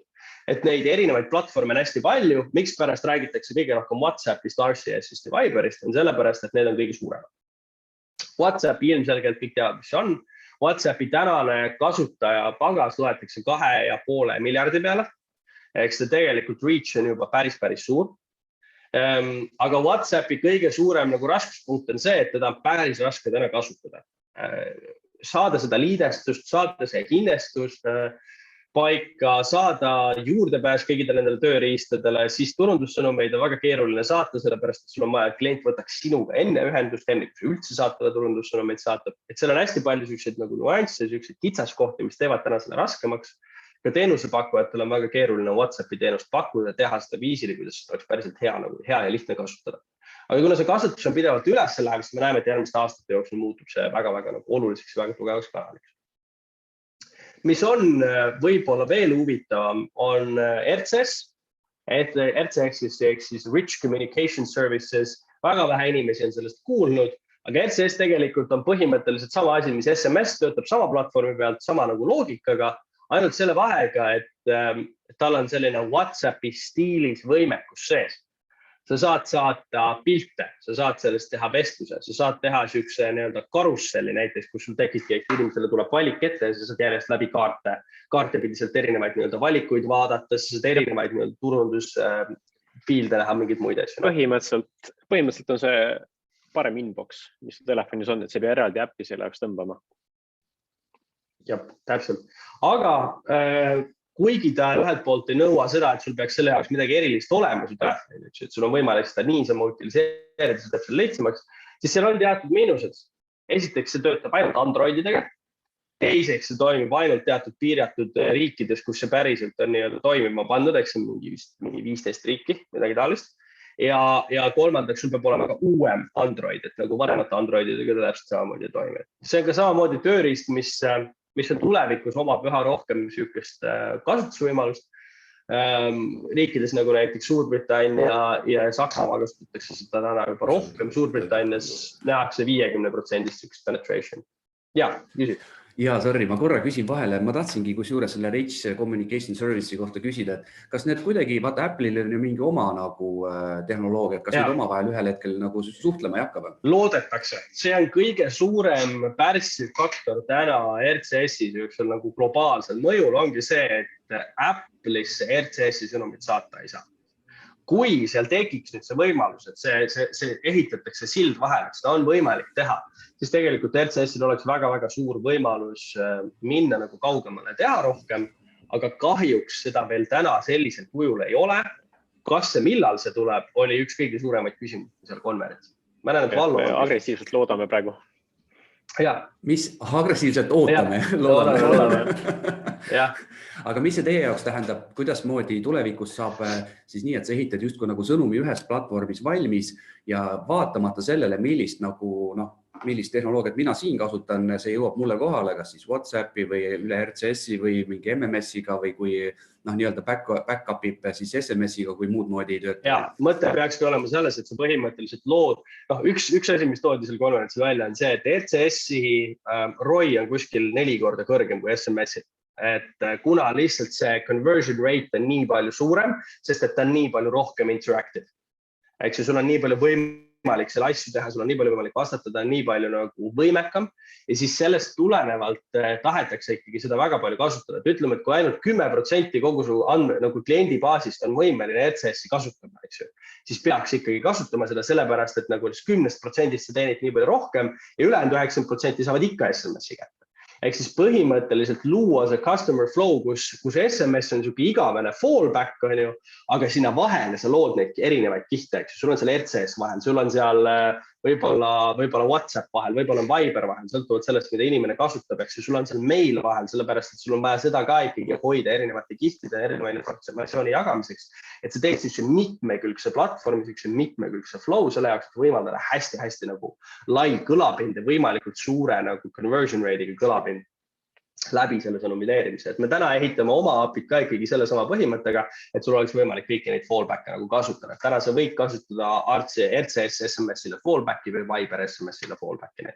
Sul on võimalik klient saab integreerida meie Omnichannel API ja nad ei pea eraldi Viberi jaoks integratsiooni tegema või RCS jaoks, et kõik käib läbi ühe API. Et meil on üks API, mida me kogu aeg täiustame ja lisame sinna uusi kanaleid juurde. Aga ma näen, et Vallo on üks küsimus siin tekkinud. Ja, kas ma olen kuulda? Ja. Nii, et minu küsimus oligi selle multi-channeli kohta, et minul on õnneks selline äri, et potentsiaalne klient võtab minuga ühendust ja täidab kontaktivormi ära, ma saadan talle meili välja ja enamasti loomulikult ju sellele ei reageerita. Ja siis ma katsun läbi WhatsAppi, läbi Viberi ja läbi SMS-i nendega siis ühendust võtta, sest et nad on andnud mulle oma telefoninumbri. Ja Aasias ja Lõuna-Ameerikas inimesed kasutavad väga palju WhatsAppi ja sa saad aru, kas ta vastab viisakalt või ta ei vasta, et kas ta oli sellest asjast huvitatud. Euroopas on siuke so-so, aga minu küsimus on nüüd Ameerika kohta, USA kohta. Et nad istuvad seal nagu karu kaerapõllus, on vait ja häält ei tee. Et ma saadan talle SMS-i välja, ma näen, et see on delivered, WhatsAppi nad ei kasuta, Viberit nad ei kasuta. Et kas see nüüd on mingi Ameerika eripära, et nad on sellised hästi introverdid? Ja teine küsimus on, et kas on mingeid veel võimalusi, kuidas ameeriklastega saaks ühendust võtta? Ameerika on üks raskemaid sõnumiturge. Ja põhjus, miks ta üks raskemaid on võib-olla sellepärast, et esiteks ta on meeletult suur turg. Ja hea näide on näiteks ka sellest, et kui me võtame ükskõik millise suure SMS agregaatori, täna me võtame seal mingi Twilioid ja Infobipid või siuksed asjad, siis nende tavaline süsteem on see, et nendel on globaalne meeskond ja siis neil on peaaegu sama suur ainult USA meeskond kõrval. Sõnumi saatmiseks näiteks on ka USA-s päris palju oma reegleid, oma reglementatsioonist. Nendel on ka päris palju filtreid seal vahel selle jaoks teha seda nii-öelda efektiivselt. Ja me näeme enda poolt nagu seda, et see kanal on ka nagu väga keeruline. Tavaliselt SMS on seni olnud klientide puhul päris efektiivne. Sõltub jällegi, kuidas sul see kampaania on üles ehitatud, mida sa kasutad, millised numbreid sa kasutad, kui hea su andmebaas on, eks ju. Ma ei tee kampaaniat. Ma lihtsalt saadangi inimeselt inimesele ja lihtsalt see kõrvulukustav vaikus, mis enamasti Ameerikast järgneb, on minu küsimus, et kas ma teen midagi valesti või ameeriklased ongi sellised, sest et nad lihtsalt saavadki päevast 1000 SMS-i ja nad ei loegi neid. See on tegelikult täitsa võimalik, et seal võib olla SMS-i puhul ka USA-s väiksem nii-öelda see tõenäosus, sest et seda on ikkagi päris palju, seda kasutatakse seal väga palju. Hea näide näiteks sellest, et Open Market, kes on üks kõige suuremaid USA ettevõtteid, saatis ainuüksi mustal reedel välja 3 miljardit sõnumit. Ainult mustal reedel 3 miljardit sõnumit. Et saada sellest mürafoonist välja võibki olla nagu väga keeruline, aga siis jõuame nagu küsimusega selleni, et milliseid erinevaid tööriistu me saame kasutada. Üks asi on ka näiteks see, et ameeriklased võivad olla ka vähem skeptilised võivad olla skeptilisemad selle suhtes, milliselt numbrilt see sõnum tuleb. Et kui ta tuleb näiteks B2B numbrilt, nad võivad olla selle suhtes kahtlustavamad. Esimene asi võib-olla, mina tavaliselt sellisel puhul prooviks ongi kasutada erinevaid saatmisvõimalusi. Kasutada kas siis 1800 numbrit, kasutada lühinumbrit, kasutada Ameerika virtuaalnumbrit, kasutada erinevaid võimalusi selle jaoks, et aru saada, et kas näiteks saatja nimi, kas see saatja nimi usaldusväärsus võib olla üks küsimus, miks pärast nad ei vasta sõnumitele. Ja vaadata ja siis mõõta nagu neid võrdlusi ja teha AB-teste, et näha, et kas üks või teine asi töötab paremini või kehvemini. Ja sealt saab võib-olla hakata nagu aru saama, milline on nagu efektiivsem, milline ei ole nii efektiivne kanal. Tavaliselt ameeriklaste puhul ma pigem nagu meil on endal ka ameeriklasi ettevõttes tööl olnud, ma ei saaks kunagi öelda, et nad vaiksed inimesed on, et ma veel väga palju vaikseid ameeriklasi nagu ei ole näinud, et pigem neile just meeldib suhelda. Et küsimus ongi võib-olla nagu selles, et kuidas seda kanalit kõige efektiivsemalt kasutada, aga millistel aegadel kasutada ja kas seal võib olla küsimus selles, et neil on nagu usaldusega mingi probleem. Viberit nad kindlasti ei kasuta, WhatsAppi kasutatakse, osad kasutavad vähem, osad kasutavad rohkem, aga USA-s on hästi palju võib-olla sihukest nagu segu sellest, mida kasutatakse, et seal on SMS-i, WhatsAppi, Facebook Messengeri on seal kindlasti nagu sees, aga Viber ei ole seal teema, RCS ei ole seal teema, Telegram ei ole seal kindlasti nagu teema. Jah, ma võib-olla prooviks saatja nime kõige esimese asjana muuta, vaadata, kas see suurendab seda usaldusväärsust, kui näiteks saata 1800 pealt, et kas see suurendab näiteks tõenäosust, et jõuda nende asjadega kohale. Et ainuke halb asi selle juures on see, et juurdepääsu 1800 numbritele või virtuaalnumbritele või pikkadele numbritele eraisik jällegi ei oma. Et eraisik saabki saata ainult eraisiku numbrilt ja kui selles eraisiku numbris on probleem, siis ongi tegelikult väga keeruline seda küsimust lahendada ilma selleta, et sa päriselt kasutadki mingi ettevõtte abi, et siis päriselt nagu proovi. Ja seal võib olla küsimus selles, et kuidas selle testida. Üks asi, mida sa saad teha, mis on võib-olla sulle endale kõige lihtsam selle asemel, et minna Elisesse seda asja nagu keeruliselt teha, on see, et Markus pärast lõpus tuvastab ka, et kõigile, kes sellel webinaril osaldavad, saavad meilt umbes 1000 sõnumi jagu tasuta krediiti. Me võime sulle aidata lihtsalt selle USA kampaania üles saada meie poolt, proovida nende erinevate saatjanimedega ja proovi siis. Vaata, kas nendest tuleb parem tulemus. Ja kui tuleb parem tulemus, siis sa ise tead, et millist vahendit sa saad tulevikus paremini kasutada. See on võib-olla nagu kõige lihtsam lahendus, mida ma ise saan sulle nagu ette soovitada. Et siis võtaks teiega ühendust ja istuks korra maha ja vaataks. Jah, no, no siis ma rohkem ei raiska teiste aega mingi väikese Ameerika pärast. Jah, see on väike riik. Ma arvan küll, jah. Nii, vaatame, kas midagi veel. No näed, põhimõtteliselt jõudsimegi täpselt selle nii-öelda viimase küsimuseni. Markus, sa võid ise sellest võib-olla lähemalt rääkida. Ja, nagu Uku siin mainis, et minna messenter.com konto seal teha ja siis meie supportile kirjutada, et mainida seal märksõna SMS turundus ja nad lisavad 50 € krediiti ning seal võiks nagu täpsemalt rääkida, et kuidas me aidata saame. Sest kui me alguses teame, et mida klient soovib saavutada, siis me saame sellele koos keskenduda ning tööle panna. Ja kui me kohe alustame healt jalad, siis üldjuhul sujub koostöö väga hästi. Jah. Et täpselt, et Vallo, kui sa kirjutad, et siis panegi SMS turundus sisse ja ütled, et sa Uku ja Markusega rääkisid ja sul on USA-ga nagu mure ja siis me saamegi võtta selle spetsiifiliselt ette, aidata need kampaaniad üles seata, teha need vastavad registreerimised ja siis me saame päriselt juba jälgida, kas see töötab paremini või ei tööta paremini. Saad ise vaadata, proovida ilma selleta, et sa peaks Elise kaudu seda asja nagu ajama. Et sul on selle läbi, ma usun tulevikus endal ka nagu lihtsam seda asja võib-olla nagu manageerida ja siis me saame vähemalt teada, milles see asi võib olla. Katsetame erinevaid lahendusi siis vaatama.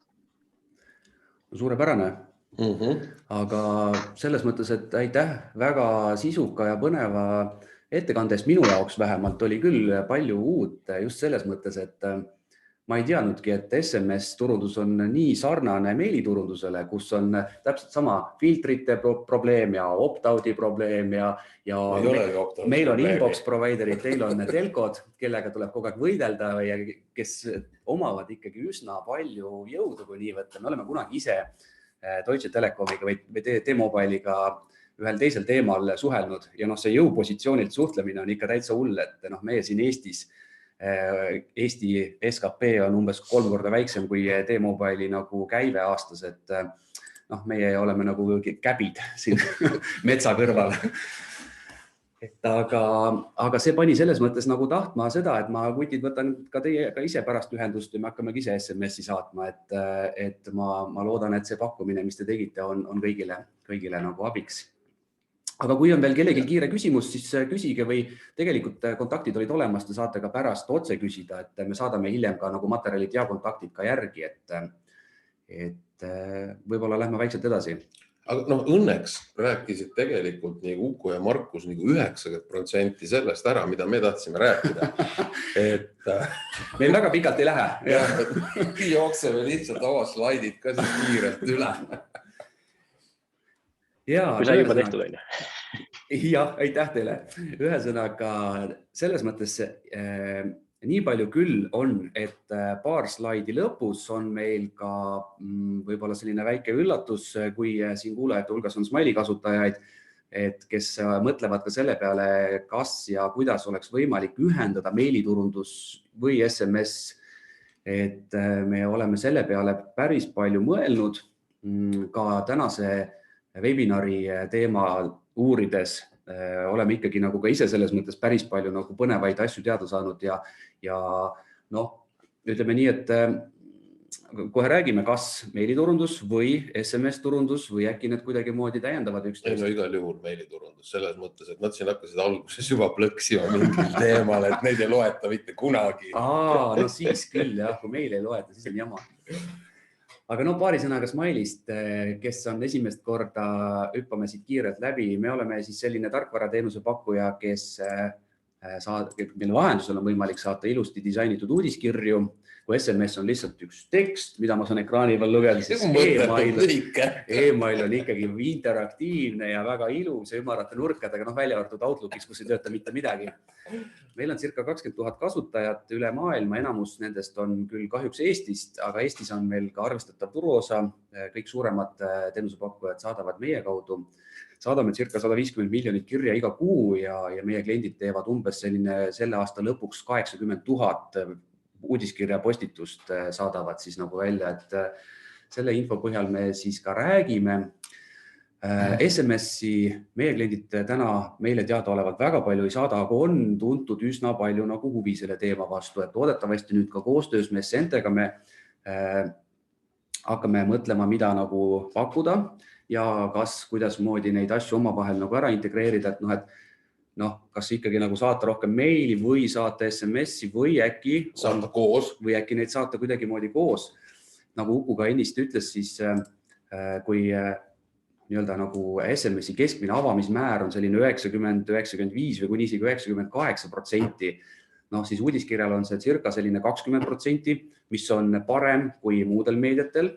Kui võtame mingisugust sotsiaalmeediat, kus sul on see, tegelikult okei, see avamismäär, aga kui kohale jõuad mingi, ma ei tea, 2%. No jaa, täpselt.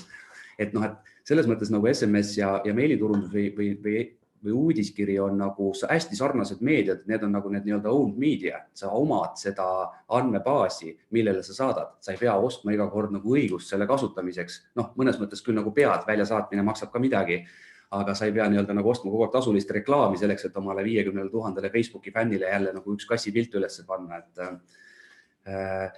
SMS-i keskmine vaatamismäär meie andmetel on ka selline circa 40%, kuni isegi 45%, vastamisväär, ehk siis see nii-öelda click rate, selle peale reageeritakse, kui e-mailidel on see umbes keskmiselt 6%. Mis on tegelikult see on üsna kehva juba, võiks öelda, et need on natuke aegunud allikad, kus me seda infot lugesime. Meie enda klientide puhul me näeme, et selline hea võiks olla ikkagi nagu 10% ringis juba nagu click-through rate, et siis sellest justkui nagu on ka kasu. Aga jah, umbes 95% SMS loetakse läbi keskmiselt 5 minuti jooksul, et see on nagu väga-väga suur nagu erinevus võrreldes emailiga. Noh, see ei ole muidugi nii, nagu Markus ütles, et ja siis seda meili ma loen 2 nädala pärast tegelikult 9. Keegi ei loe, see läheb ära kuskile sinna taha otsa. See on personaalse näite põhja lihtsalt. Tegelikult meiliga on niimoodi, et 24 tunni jooksul, kui me vaatame statistilisi nagu numbreid, ütleme enda siin paari aasta loogikat, on see, et tegelikult need inimesed, kes avavad, loevad enam-vähem 24 tunni jooksul läbi selle ja ütleme nii, et kuskil 50–60% reageeritakse kuskil esimese 1,5 tunni jooksul.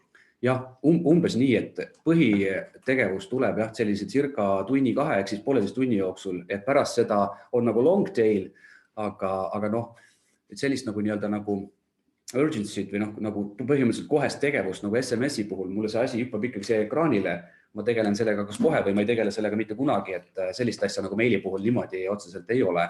Üks asi. Ja, Markus. Korra uurin, et üks asi, mis meil kliendid on varasemalt teinud, on see, et ütleme, et müügitulemused ei ole väga head. Ütleme, et käesoleval kuul, et tahaks natuke parandada, et saadaks nüüd SMS-kampaania välja ja nüüd ma tean, et täna tuleb müüki. Et kuidas see e-mailis on? No e-mailis on vaata see, et mida ma tahtsin just öelda, et sa saad tegelikult seda FOMO täpselt samamoodi tekitada. Ehk siis, kui sa võtad seda, et okei, sul on täna näiteks öömüük hakkab kell 9 või sul on ainult tänase päeva pakkumine. Selles mõttes, et see korjab ikkagi, sa paned hommikul ta näiteks mingi kell 7 saatma, kella 8 korjab ta põhimõtteliselt sul kogu selle rahva, kes sellest huvitatud on ära ja sa saad tegelikult selle ikkagi ära realiseerida. Jah, e-maili puhul on selles mõttes natukene nagu see reaktsioon või eelduslik reaktsioon natukene selles mõttes pikem, et kui mul on täna õhtul toimub midagi, siis ma peaksin selle sõnumi nagu hommikul välja viskama, sest et see nagu mõned loevad telefonist, enamus täna loevad tegelikult juba telefonist. Meie statistika näitab, et umbes pooled kirjad loetakse täna telefonist, circa pooled kasutavad Gmaili. Et siis vabalt võib olla ka niimoodi, et ma lähen mingi hetk arvutisse, vaatan selle asja järgi või loen oma telefoni äpis selle asja üle. Et aga kui see nagu info jõuab mulle kohale, siis päeva jooksul ma sellega tavaliselt tegelen, kui ma tahan sellega tegeleda, kui see sõnum on piisavalt hästi nagu selles mõttes personaliseeritud. Aga jah, nüüd niimoodi, et kuule, tšau, et kohe tuleb kuller ukse taha, ole valmis pakki vastu võtma, siis see kuller jääbki sinna ukse taha ootama. Enamustel juhtudel, jah. Et mis on nagu meie hinnangul SMS-i ja meiliturundus on nagu erinevused, millega peab siis arvestama. Versus värk. Jah, see on nüüd nagu versus ja millega peab arvestama ongi, nagu ka Uku ütles, sõnumi pikkus. Kuni 160 tähemärki on see, millega sa saad nagu opereerida. Kui sul on hea lihtne sõnum ja see on ajakriitiline, SMS on ideaalne vahend selle jaoks. Kui sul on mingisugused segmenteeritud pakkumised, ala Selver saadab sulle 20 täpselt sulle sobivat toodet, mille sa peaksid õhtul ostukorvi panema, kui sa sealt Selverist läbi hüppad, siis seda SMS-iga ei saada, et seda tuleb saata meiliga. Sama põhimõte on nagu selles mõttes sama, see lükkab sind sellesse tegevusse, aga lihtsalt natukene nagu teist moodi. Lugemismäärast me rääkisime ja kohale toimetamisest me natukene ka rääkisime. Et selles mõttes, kui me nüüd nagu mõtleme strateegiliselt, siis e-mailid aitavad nagu natukene rohkem võib-olla selliseid nagu suhteid luua. Story't jutustada rohkem. Ja just hoida nagu brändi tuntust või lojaalsust nagu kasvatada ja SMS-idega on võimalik kindlustada pühendumus. Et see, et kui sul on nagu mingit actionit vaja saada või nagu mingisugune põhimõtteliselt transaktsiooniline või tehinguline teavitus ära nagu öelda, siis seda saad nagu oluliselt paremini teha SMS-i teel. See on siuke nagu hüüumärk on ju. Sa räägid loo ära ja siis keegi vasta sulle, et sul on email flow, avab e-mailiga ei vasta, siis paned SMS-i, kuule, et hüüumärk, et juhid tähelepanu välja. Põhimõtteliselt küll. E-maili põhimõtteliselt. Kusjuures meil siin tuleb nüüd natuke saa pärast mõni näide ka, aga see, mida sa just ütlesid, on iseenesest jumala hea nagu asi, mida ma tahtsin hiljem öelda, et kui ka sa saadad ühe olulise kirja, kuule, et meil on nagu mis iganes COVIDiga seoses mingisugused olulised teavitused või nüüd täna on mingi öömüük ja seal on nagu täpselt sind huvitavad pakkumised sees, siis seda hüüumärki sinna nagu juurde saada on teinekord päris hea saata ka SMS, et kuule vaata, täna tuleb see kiri, millest sa peaksid nagu avama. Meil on siin nendel slaididel allikad ka juures ja erinevatel uuringutel tulemusena on tulnud välja, et tänu sellele sul on võimalik ka meilide avamise määra mitmekordistada isegi, kui sa nagu justkui nagu rõhutad seda ka SMS-i saatmisega. Jude, mine vaata seda meili, mis ma sulle täna hommikul saatsin. Põhimõtteliselt küll, jah. Aga jah, nagu Uku ütles, mõlemad need kanalid on loapõhised turunduskanalid, selles mõttes GDPR for the win, eraisikute puhul. No me istume siin oma meilipoti otsas, aga meil on, ma ei tea, kas see on selles mõttes natukene nüüd on kodutöö tegemata, et kas SMS-i puhul siiski on see pisut erinev. E-mailide puhul on ikkagi niimoodi, et kui sa pead küsima loa eraisiku käest enne, siis sa tohid saata talle selle sõnumi ja põhimõtteliselt sa pead andma talle nagu võimaluse lahkuda hõlpsasti. SMS-ist sa ei anna kunagi talle võimalust lahkuda. Ei, mitte kunagi ei anna võimalust lahkuda ja luba ka ei küsi. Aga business to business puhul selliseid reegleid otseselt ei ole. Kehtib see nii-öelda nagu mõistlikkuse printsiip. Mul on lepinguline õigustatud huvi sulle saata teavitusi, isegi kui see on avalik info, ma võin sulle saata mingisuguseid pakkumisi. Ükski teenusepakkuja seda küll ei luba, meie ka mitte ja postkastid keelavad ka selle ära, sest spam on spam. Aga hästi nagu selles mõttes täpselt sihitud asju business to business puhul GDPR ei reglementeeri. Lahkumise võimalus peab olema ikkagi, see on kohustuslik ja selle eest on ka saadud trahvi, et ühesõnaga luba tuleb küsida. Aga me oma tavaliselt webinaridel räägime kõikidest nendest erinevatest teemadest, millist subjekti kasutada ja milline see kirja sisu peab olema, et kõik oleneb. Kõik ärid on ikkagi natukene nagu erinevad, et kui sul nagu SMS-i puhul on see mängimisväli on nagu üsna nagu selles mõttes piiratud, et kuigi Uku slaidi peal oli hästi näha, on tere ja siis on mingisugused personaliseeritud tagid on seal kõik selle SMS-i body sees, et e-maili puhul on natukene nagu rohkem võimalik mängida igasuguste piltide ja sõnumite ja call to actionite ja toodetega, mis sa sinna sisse paned. Siiski kõik ärid on erinevad.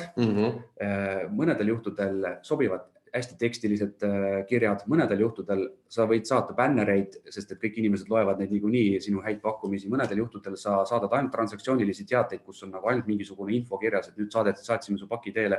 Ja teisel juhul on see täis nagu mingisuguseid tootepilte, et mõnedes ärides töötab see ühtemoodi, teisel juhul teistmoodi, see oleneb nagu teie kliendi baasist. Ehk siis tegelikult see, mis siin öelda, millist kanalit kasutada, eks see sõltub hästi teie kliendi profiilist ja tegelikult ka strateegilise selles, et mida te just sellel ajahetkel saavutada tahate. Ja. Et kui ma tahan saada praegu öelda seda, et mul on nädal aega kampaania, siis ma ilmselt saadan meili sellepärast, et kui ma saadan selle SMS-i ära ja mulle päeva jooksul veenne, et 10 tükki tuleb SMS-e, tegelikult ilmselt ei tule, siis ma ei vaata ilmselgelt SMS-is seda, et mul on nüüd nädalane kampaania. No just. Aga kui ma tahan öelda seda, et kuule, veel 2 tundi, piiks ja see SMS tuli, mitte raha ei tulnud seekord. Raha ei tulnud, okei, kahju. Siis opa ja mul on kohe see, et nüüd ma siis jooksen sinna poodi midagi ostma. Markus? Me näeme omalt poolt seda, et kõik meie suuremad kliendid keskenduvad sellele, et neil on erinevad need customer journey'd ja kõik on trigger-based.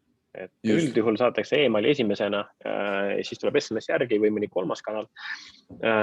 Aga kogu see kliendibaas segmenteeritakse ära, et sa võtad iga segmendiga erineva lähenemise. Et siis sa saadki vaadata, mis kõige paremini, mis lähenemine, mis segmendil kõige paremini töötab, et sa lähed väga detailseks sellega. Täpselt nii, just. Ja see ongi kombineeritud lähenemine ja kõik toetavad üksteist. Et peaasi, et sa selle kliendi saad või selle pakkumise välja, et see conversion klikk kost tuleb.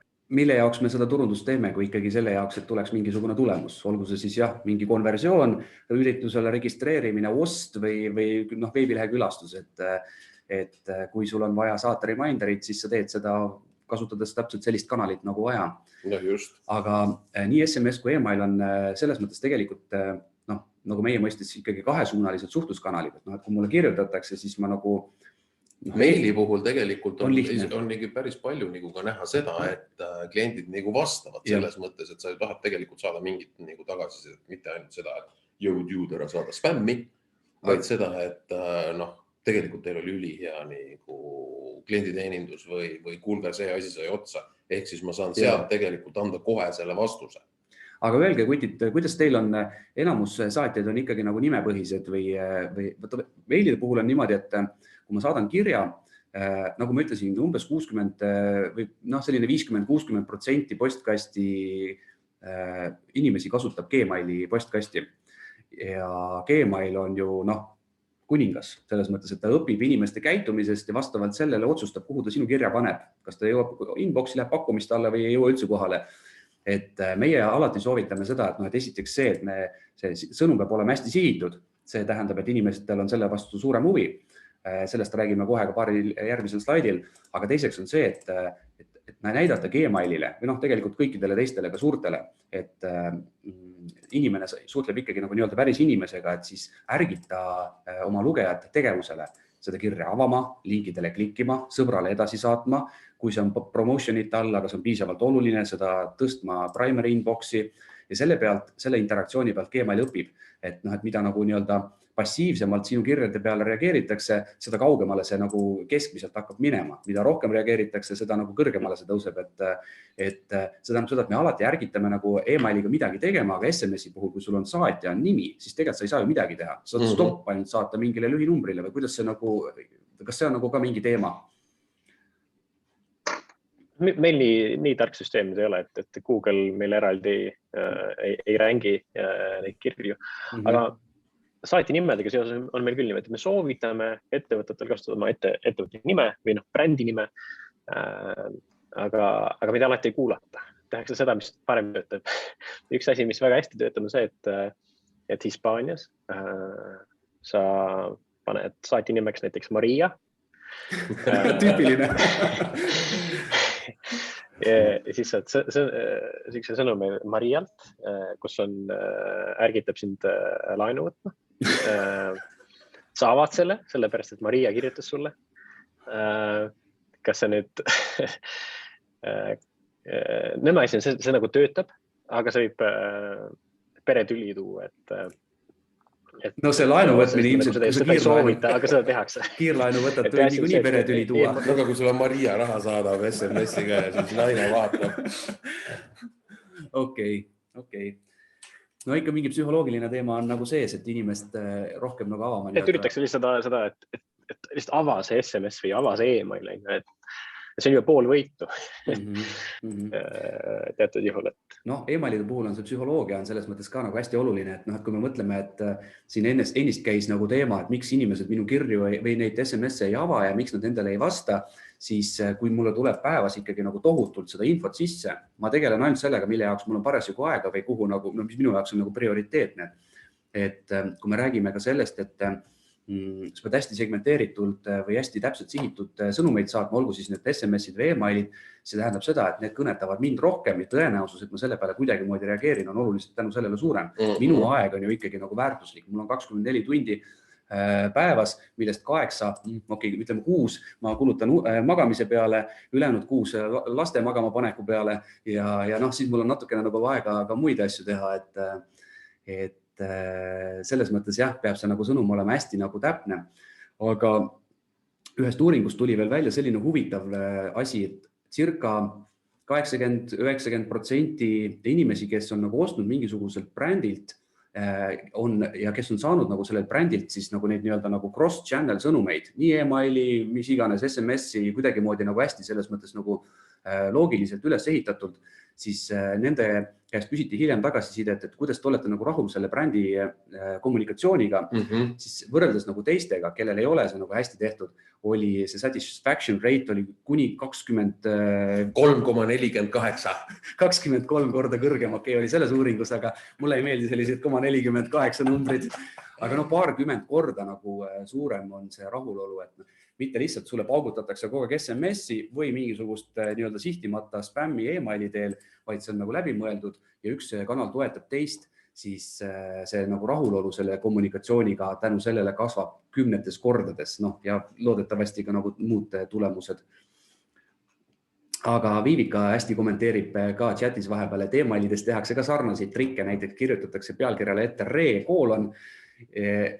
ja siis saabki nagu niimoodi, et oota, kes see mulle kirjutas ja tekib kohe nagu huvi vaadata seda kirja ja mida seal sees kirjutati. aga jaa, seda tehakse päris palju. Eriti palju tehakse seda nagu sellise cold emailingu Oo, ehk jaa. siis nagu spämmi See on natuke Ameerika stiil, vaata. Vaatad nagu kogu aeg postkastis endal seda, et re ja forward ja siis aga kuule, sa ju ei vastanud ja põhimõtteliselt üritatakse seda nagu action'it ikkagi hästi palju nagu välja koukida. Ja ühesõnaga kokkuvõte selle slaidi peal oleks jah see, et mida me nüüd nagu ise oma uuringute tulemusel oleme saavutanud, see teadmine on, et võimalikult cross-channel või omni-channel on teema, kuigi meie infole tuginedes email toetab täna kõige paremini müüki olemasolevate klientide hulgas. Igasugused sotsiaalmeediad ja sisuloomed ja muud asjad toetavad uute klientide sellesse nagu müügitsüklisse sisse viskamist. Email peab olema seal kindlasti sees, kui on võimalik. Jällegi kõik ärid on erinevad, aga seda on võimalik selles mõttes oluliselt võimendada, kui nagu õigel hetkel õiged sõnumeid saata juurde ka SMS-idega, et see nüüd jällegi iga äri nagu oma asi välja mõelda, kuidas seda teha. Meiliturunduse puhul segmenteerimisest paari sõnaga me rääkisime, see on selles mõttes, minu meelest see on nagu see A ja O. Kui vanasti oli nii, et Tanel siin utreeris, et paneb mingi roboti korjama internetist SMS või need telefoninumbrid ja hakkab saatma spämmi kõikidele, siis vanasti päriselt niimoodi emaili aadressidega tehtigi, enne kui GDPR tuli ja enne kui üldse midagi oli, et mõned kunagi algusaegadel 2009 alustasime meie tegevust, meiegi kliendid, endised kliendid tegid niimoodi, päris kurb oli selle jamaga tegeleda kogu aeg. Aga täna lihtsalt nii-öelda nagu tavalise massposti saatmine selles mõttes otseselt ei tööta, et jah, mingid tulemused tulevad, jah, kliendid teavad, et sa oled olemas, jah, sul on nagu nii-öelda load küsitud, et me tohime sulle saata, aga öeldakse, et meiliturundus ei tööta, sellepärast võib-olla sa ei tee seda nagu kõige õigemini. Siin on üks hea näide, minu meelest täiesti nagu ideaalne näide ühest meie kliendist, kelle puhul me teame ka numbreid, kus nagu enne seda hüpet siin, te näete selle, ma ei tea, kas te näete siin ekraani peal, aga enne seda hüpet siin saadeti hästi täpselt sihitud andmebaasidele ja hästi segmenteeritud sõnumeid. See oli üks nii-öelda jaekaubandusettevõte. Keskmine andmebaasi suurus oli 10 000 kontakti ainult ja keskmiselt teeniti iga uudiskirjaga 30 000 eurot lisakäivet. Kui saatsid uudiskirja ära, kõik muud tegevused olid samad, lihtsalt tuli 30 000 eurot juurde, mida sul varem ei olnud. Ja ühel hetkel klient arvas, et ei, et teate, et ma olen ikkagi nagu targem kui see analüütik, kes meil oli ja saadame kogu andmebaasile kõike, sest et kõik on huvitatud nendest väga headest pakkumistest, mis meil nagu on. Ja andmebaasi suurus kasvas 60 000-ni, aga käive langes põhimõtteliselt nagu, enam-vähem see ei tõusnudki tagasi ja oli alla 10 000 euro keskmiselt 3 korda vähenes. Et meiliturunduse puhul on segmenteerimine hästi oluline, ehk siis nagu see nii-öelda relevantsus sel hetkel, kui sul on mingisugust teenust või toodet vaja ja just nagu sulle sobivat asja vaja, siis selles mõttes meiliturunduses toimib ülihästi. Aga ilma andmeteta on keeruline sihtida. Selle jaoks on meil vaja kuskilt neid andmeid saada, me kas küsime inimeste käest lisainfot, me õpime nende käitumisest, me saame aru, kui on mehed või naised, neil ei ole ju mõtet saata samasuguseid asju või asukohapõhiselt, erinevates riikides on erinevad harjumused, võib-olla erinevates piirkondades on erinevad harjumused, maainimesed, linnainimesed, ka ostude ja veebiliikluse põhjal on võimalik seda nii-öelda nagu segmenteerimist õppida. Aga SMS-i puhul, vaadake, kui põnevaid asju me avastasime, mida on võimalik teha lisaks sellele, mis Uku näitas, kuidas üldse nagu personaliseerida. Ma ei tea, kas oskate öelda, Markus, Uku, kuidas ma ei ole ise messetet kasutanud, ma luban, ma teen täna endale konto ja lähen sinna sisse uurima, aga kuidas teil see käib seal, kui ma tahaksin näiteks ka saata mingisugusel kliendigrupile, kas ma nagu ise tõmban selle baasi sisse, mul on enda kuskil selles nii-öelda nagu source of truth andmebaasis see segmenteerimine juba tehtud või on teil endal ka mingid nagu võimalused seal selleks sees olemas? Pigem on see kliendi enda CRM, kus me send up'i on põhimõtteliselt lihtsalt kanal, mille läbi saata, aga kõik see info, kõik see tarkus põhimõtteliselt on nagu enda süsteemis nagu olemas. Et kuidas sa segmenteerid seda kõik, et me ise sihukest asja pole üles ehitanud? No ja muidugi, sest et teil ei ole ju seda ostuinfot ja mingisugust kulutamise infot andmebaasi kõhus olemas. Okei. No mõnes mõttes Smile'is on natukene teistmoodi, kuna meil on andmebaas me ütleme limiteerimata, tegelikult selgus hiljuti, et meil on kuni 1000 välja võimalik ühele kontaktile, lisaandme välja panna ühele kontaktile külge, et nende andmeväljade sees saame hoida seda tarkust kas maili kõhus ja samamoodi saab nagu neid filtreid ehitada, et kui nüüd ühe triggerina oleks seal võimalik juurde saata ka see, et okei, kõikidele nendele tingimustele vastab, saatsime emaili ka, pagan ei avanud, nüüd saadame SMS-i ka, et siis selles mõttes saab sellist asja justkui nagu ehitada ühe koha peal täitsa hästi. Noh, me siin mõtlesime, et ega me ei ole muidugi nii SMS-i turunduse kurud nagu teie, et võtsime välja siin mingi paar sellist nagu segmenteerimise alust enda jaoks, et noh, millest siis nagu võiks mõelda, et üks on siis see engagement on siis nagu tegi midagi. Ehk siis vaadata seda, et kas sul kliendid tegid SMS-i peale midagi või ei teinud ja näiteks kuskil oli, ütleme, selline nagu arvutusloogika, et kes on vähemalt ühe korra su mingile lingile SMS-is nagu klikkinud 2-4 nädala jooksul, et need on siis need, kes sul midagi teevad, eks ju, noh, ja siis sa saad teisi nagu pommitada mingisuguse muu sõnumiga, sellepärast need ei ole mitte midagi nagu teinud. Noh, siis on nagu see, et millal ta viimati ostis või kas ta ei ole ostnud, ehk siis tee ühtedele ühte loogikat, teistele nagu teist loogikat, eks ju. Noh, nagu ka ennem Erki mainis meili koha pealt on see koht, eks ju, noh, siin on hea pildi peal näha näidis, et kuule, hei, et tule meie Londoni poodi, et just seal on nagu see, ehk siis sa saad näiteks linnade baasil nagu teha seda hästi nagu konkreetne. Mul oli paar näidet nagu veel siin, noh, need olid nagu eriti spetsiifilised, ma ei tea, tule selle linnaosa nagu Walmarti, eks ju, et seal on mingi nagu super asi. Noh, ja siis on näiteks see, et see teine, miks Erki küsis nagu seda, et kus sa seda infot nagu hoida saad, kuidas seda nagu teha, on see alumine näidis. Ehk siis tahaksid saata mingit eriti spetsiaalset asja nendele tüüpidele, kes on sul nagu VIP-kliendid näiteks. Ehk siis, kui me siin vaatame, et on rohkem ostnud kui 5 korda, kulutanud rohkem kui N hulk nagu raha ja on viimase nagu 30 päeva jooksul klikkinud rohkem kui 2 korda. Ehk siis see, kus sa paned kogu selle info nagu kokku. High intent on nagu olemas, et on nagu huvi on nagu näha, et on olemas ja siis saadad selle nagu viimase nagu nudge'i ära. See on täpselt nagu ostukorv on pooleli jäetud, on ju. Kusjuures jumala hea näide. Siis võid selle. Jaa, vanasti. Sinna me jõuame kohe. Vanasti rääkisin üritustel ka, et ostukorv on pooleli jäänud, et et see ühenda need nii-öelda omnichanneli kanaleid omavahel ära. Selles mõttes jube nagu hea näide, et kuskilt ma lugesin, et kas keegi nagu tegi seda juba või internetis ühesõnaga kirjutati, ilmselt see ei vasta tõele. Aga vaatad mingisuguseid pükse, Tanel tuleb, sõidab sisse, kuule, tee mulle see tööasi ära, okei, viskan selle akna kinni, ostukorv jääb pooleli. Natuke aja pärast tuleb mulle kiri, kuule, vaata, väga äge, sul on need püksid seal ostukorvis. Noh, mul ei ole parasjagu aega tegeleda, mingi kõne on, mis iganes muu asi. Siis tuleb mul SMS, et kuule, et sinu kodupood on Järve-Selver. Meil on siin üks paar neid pükse olemas. Kui sa tahad, tule proovi ja võta siis nagu poole tee pealt nagu kaasa ka. Et... See on ilmselt nagu mingi linnalegend, niisugust asja ma ei ole kuulnud. No ja seal ei olnud Järve-Selver, aga jah, võib-olla küll, jah.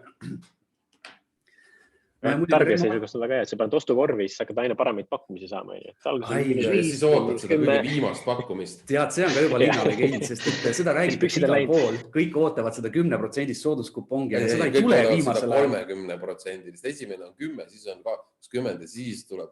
Ei tule. Seda ei tule enam viimasel ajal, jah, millegi pärast.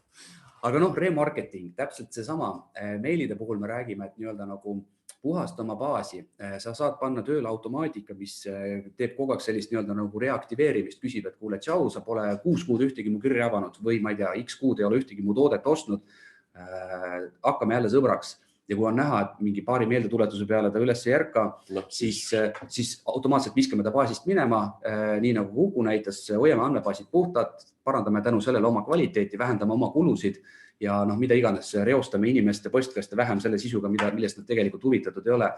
Üks trigger sinna juurde jälle on võimalik SMS-iga saata. Just. Kuule, kas su meiliaadress on veel nagu endine, et me vanasti olime suured sõbrad, aga nüüd sa pole ammu meie kirju lugenud. Mine vaata sinna lingi peale, muuda oma andmeid selles mõttes, et ja kui selle peale midagi ei juhtu, okei, siis on nagu selge, et ma võin ta näiteks tegelikult ka mõlemast välja nagu võtta, sellepärast, et ta ei tekitanud mingisugust interaktsiooni mul meili pealt ja tegelikult ta ei vastanud muga SMS-ile, selles mõttes, et kas siis mul üldse on teda mõtet nagu andmebaasi enam hoida. Täpselt nii.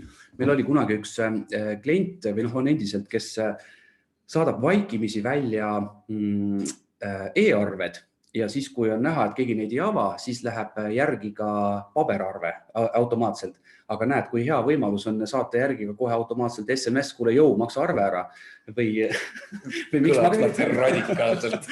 No vaata, kui teil on ka palju kiirlaenu pakkujaid klientideks, siis...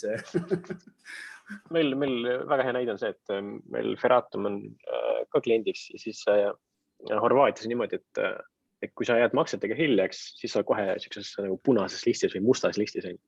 Et kui sa SMS-i juba saad, siis sa tead nagu väga kriitiline. Kui sa ära ei maksa, siis nagu... Siis läheb juba radikaalseks. Siis on nagu väga, SMS-id väga tähtsad, et reminderid tulevad kohale ja siis sa kohe tegutsed selle põhjal. Jaa, okei. No võt, et selles mõttes SMS remarketing on üks asi, mida, nagu ma ütlesin, mina teen endale Messenger konto ja meie hakkame enda klientide puhul kindlasti kohe katsetama, kelle puhul on näha, et näiteks arveid ei maksta õigeaegselt ära.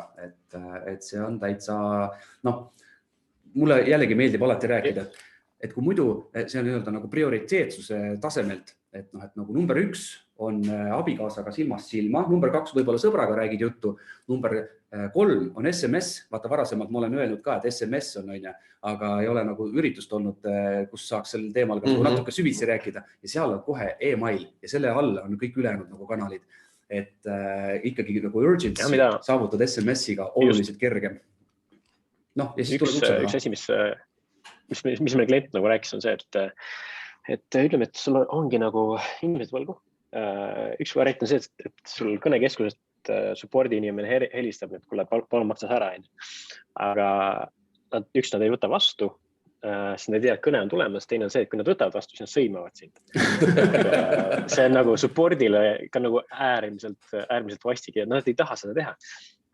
Mis töötab, ongi see, et sa saadad SMS-i, et kuule, leiame lahenduse või siis, et ei tea, et sulle helistatakse, kui sa nüüd ei tegutse sellele SMS-ile vastavalt.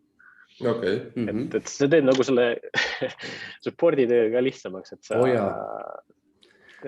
täpselt viha ja vaenu. Just üks kiht seal vahel, kui nii võtta, üsna hästi toimiv kiht, pluss nagu võimalikult väikese, kas või emotsionaalse kuluga nagu kiht, enne kui nagu lõpuks siis need kapid ukse taha tulevad, et on nagu hea saata paar SMS-i meeldetuletuseks ka. Ja mõnel turul sa ei saa klientidele helistada, kui sa Taanis hakkad kellelegi helistama, siis on nagu teist, et mida sa teed. See pole kuidagi nagu kultuuris sa nagu väga ei sobi mõnes kultuuriruumis, et Taani on näiteks selline, et seal saada e-maili ja SMS-iga jumala eest ära helistada. Ja just. No siin on mõned näited ka kanalite koos kasutamisest, kus see esimene, ütleme, kui mu meiliaadressi tööta või mul ei ole veel luba saata e-kirju, aga SMS telefoninumber on mul olemas kuidagimoodi, ma ei tea, kuidas see võimalik on, aga kuidagimoodi, siis esimese pildi peal on näide, et kuule, tšau, tahad saada 20 eurost või protsendist kupongikoodi, et liitu ka meie uudiskirjaga, saadad SMS-i vastu oma meiliaadressiga, see lisatakse automaatselt andmebaasi ja sinna tuleb sulle see kupongikood e-kirjana kohe baasi. Just, või vice versa selles mõttes, et sul on meiliaadressid olemas ja kutsud, et kuulge, aga tegelikult me tahaks teile vahest saata mingit sükest nagu eriti cooli asja nagu läbi SMS-i. Ole hea mees, mine rega nagu seal oma SMS ära ja siis me nagu saadame sulle seda. Selles mõttes, et jah, nagu me ütlesime, GDPR kehtib või isikuandmete kaitse seadus Eestis ja mujal Euroopa Liidus ka, siis kui mul ei ole algusest peale, esimesest päevast peale küsitud luba ka SMS-i saata, meiliaadresside kogumine, meie räägime igal üritusel, et on obvious, hakka esimesest päevast peale, aga kui sa näiteks ka telefoninumbrit ei küsi, siis sellega tuleb hakata ikkagi nagu mingi hetk tegelema, et saaks ka nagu seda kanalit kasutada üldsegi nagu suhtlemiseks ja luba küsida. Ületatud ostukorvi näide on siin keskel täpselt see sama, et saadad meeldetuletuskirja, tegi oma ostu ära või avas selle kirja, lõpeb see tsükkel, kui ei teinud, siis saadad teise meeldetuletuskirja, kui ka siis ei tee, saadad SMS-i näiteks järgi või mida iganes saab siia nagu vahele ehitada, et see on nagu automaatikaga juba üsna lihtsasti seadistatav. ja kolmas. Just, ja kolmas on siis nagu see näide, et sa tegelikult saadad nagu, ütleme nädala alguses ära selle meili, et kuule, meil on nüüd nagu nädal aega selline kampaania ja viimasel päeval ütled personaliseeritud nagu sõnumiga, et jõu Erki, kuule, see on viimane päev, 15% offi, mine tee see ost nagu kohe. Täpselt nii, just. Ehk siis fear of missing out. Just, ehk siis mõelge alati nagu selle peale, kuidas te saate nagu kanalit koos kasutada. Mida rohkem seda teete, seda rohkem pappi tiksu. Või kui hea. Pappi saab. Aga meil, nagu ma alguses ütlesin, on selles mõttes üks väike üllatus Smiley klientidele näidata. See on nüüd natukene work in progress, aga uue aasta algusest me tahame käivitada sellist asja nagu äpid, mis tähendab seda, et Smiley kõhtu on võimalik integreerida enda e-pood, enda CRM, SMS provider, loodetavasti Messenger on esimene, mis sinna tekib kohe, igasugused muud vormi ja muud süsteemid. Me kasutame selleks ühte raamistikku, kus on täna olemas juba umbes 1000 integratsiooni ja jõudumööda me hakkame kõiki neid ka Smiley kõhtu panema niimoodi, et kui kuskil tekib mingisugune sündmus, näiteks WooCommerce'is jääb ostukorv pooleli, Smiley püüab seal automaatselt kinni, sa saad saata talle personaliseeritud ostukorvi meeldetuletuskirja ja näiteks 2 päeva hiljem või 2 tundi hiljem, kui ta ei ole seda ostukorvi lõpule viinud, ka meeldetuletus SMS-i, mis on samamoodi personaliseeritud selle ostukorviga, et see on natukene nüüd see koht, kus ongi täpselt võimalik ehitada neid reegleid. On klient, pole ostnud 2 päeva, nendele linkidele on klikkinud kunagi, saadan talle selle toote reaktiveerimiseks, mis iganes selliseid nagu asju. Ka SMS kampaaniaid, ma loodan, et me saame hakata sinna päris all vasakul nurgas saatma otse läbi Smiley ja läbi Messenger API, siis, et saad kasutada neid nii-öelda nagu samu tööriistu personaliseerimiseks ja kõigeks muuks. Samast andmebaasist võtta andmed, ehitada need hästi täpselt sihitud filtrid, kellele ikkagi läheb millise sõnumiga sisu ja see kärutatakse välja, tõmmatakse statistika tagasi, näidatakse ilusti kõike ekraani peal, et sellised uuendused on olnud päris pikalt töös ja loodetavasti varsti ka võimalik näidata suuremale riigile. Võtame siis nagu kokku, kas siis nagu on versus või on ja? Ma arvan, et ei ole versus, hakkame ikka sõpradeks. Selles mõttes ma ei tea. No okei. Ehk siis kokkuvõte jah, et 2 kanali kombineerimisega on tegelikult meie hinnangul ikkagi võimalik klientidel oluliselt lihtsamalt ja paremini suhestada just selle nagu nii-öelda lemmikkanali kaudu, kui ma eelistan rohkem meilidel suhtlemist või versus mulle tegelikult on telefon kogu aeg näo otsas, et ma saan selle info kätte. Selle jaoks on võimalik teha üsna lihtsalt välja mõelda need nii-öelda strateegiad ja ära ehitada. Saab oluliselt tõhusamalt sihtida, oluliselt paremini kasutada andmeid müügiks ja need on tegelikult päris head teineteist täiendavad suhtluskanalid. Ehk siis oleme sõbrad. Oleme sõbrad, jah. Aga meie poolt on tänaseks kõik. Aitäh Messentele ka põneval teemal kaasa rääkimast. Liituge meie uudiskirjaga, me saadame uudiskirjas tavaliselt infot ka oma tulevaste ürituste kohta. Uuel aastal räägime automaatika ehitamisest täpsemalt ja meil on uudiskirjas ka link alati oma podcasti, kus me räägime ühel kindlal teemal iga kord selline circa 8-9 olulist nippi, mida saad kohe igapäevases töös ära kasutada. Võib-olla ühes järgmises podcastis räägime juba ka, kuidas ühendada SMS-i ja meiliturundust oma vahel. Et kas teil on küsimusi, kui ei ole, siis kirjutage. On küsimus? On, küsime. Ja, et te siin rääkisite väga vahvalt sellest, et näiteks kui WooCommerce'is jääb ostukorv pooleli, et siis läheb sõnum järgi. Et sellest lähtuvalt tekkis mul selline küsimus, et kas te sihukest asja saaksite ehitada, et me kasutame Pipedrive'i ja Gmaili, et näiteks saadan nendele Ameerika sõpradele meili ja kohe läheb näiteks 6 tundi hiljem automaatselt SMS järgi, et hello John, et kas sa oled mul selle asja kätte saanud ja kui ma näen Pipedrive'is, et on meili lahti teinud ja ta ignoreerib minu SMS-i, siis järelikult ei ole selle puu all mõtet enam rohkem aukuda. Et järelikult oli libakontakt. Et kas teie käest sihukese rätsepa ülikonna saab tellida, et me niimoodi 1000 kaupa ei pauguta? lihtne vastus on, et jah, saab küll täpselt selle sama asjaga, mille pilte ma just hetkel näitasin, sellega me oleme paar tükki klientidele taolisi lahendusi teinud, kus on võimalik erinevaid kanaleid omavahel nagu hästi hõlpsasti ära ühendada, et põhimõtteliselt saab küll. Te ütlesite, et järgmine aasta tuleb, et kas... Tegelikult on see olemas. Selles mõttes, et neid asju ehitada me saame praegu nagu ka. Asju ehitada saame juba täna. Järgmine aasta ilmub see sinna meie kasutajaliidesesse ka niimoodi, et iga klient saab ise neid asju veel nagu aktiveerida ja ka ehitada. Aga täna me saame selles Smiley kõhu alla need asjad juba teile valmis teha nagu üsna hõlpsasti. Nii et ütleme, võin juba enne jõule tulla ukse peale koputada. Jaa, muidugi. No väga tore, jään teie meili ootama Eesti müügimehele agressiivselt, ootan agressiivselt. Okei, no aga siis, kui rohkem küsimusi ei ole, siis aitäh veel kord ja aitäh teile. Järgmise korrani. Just.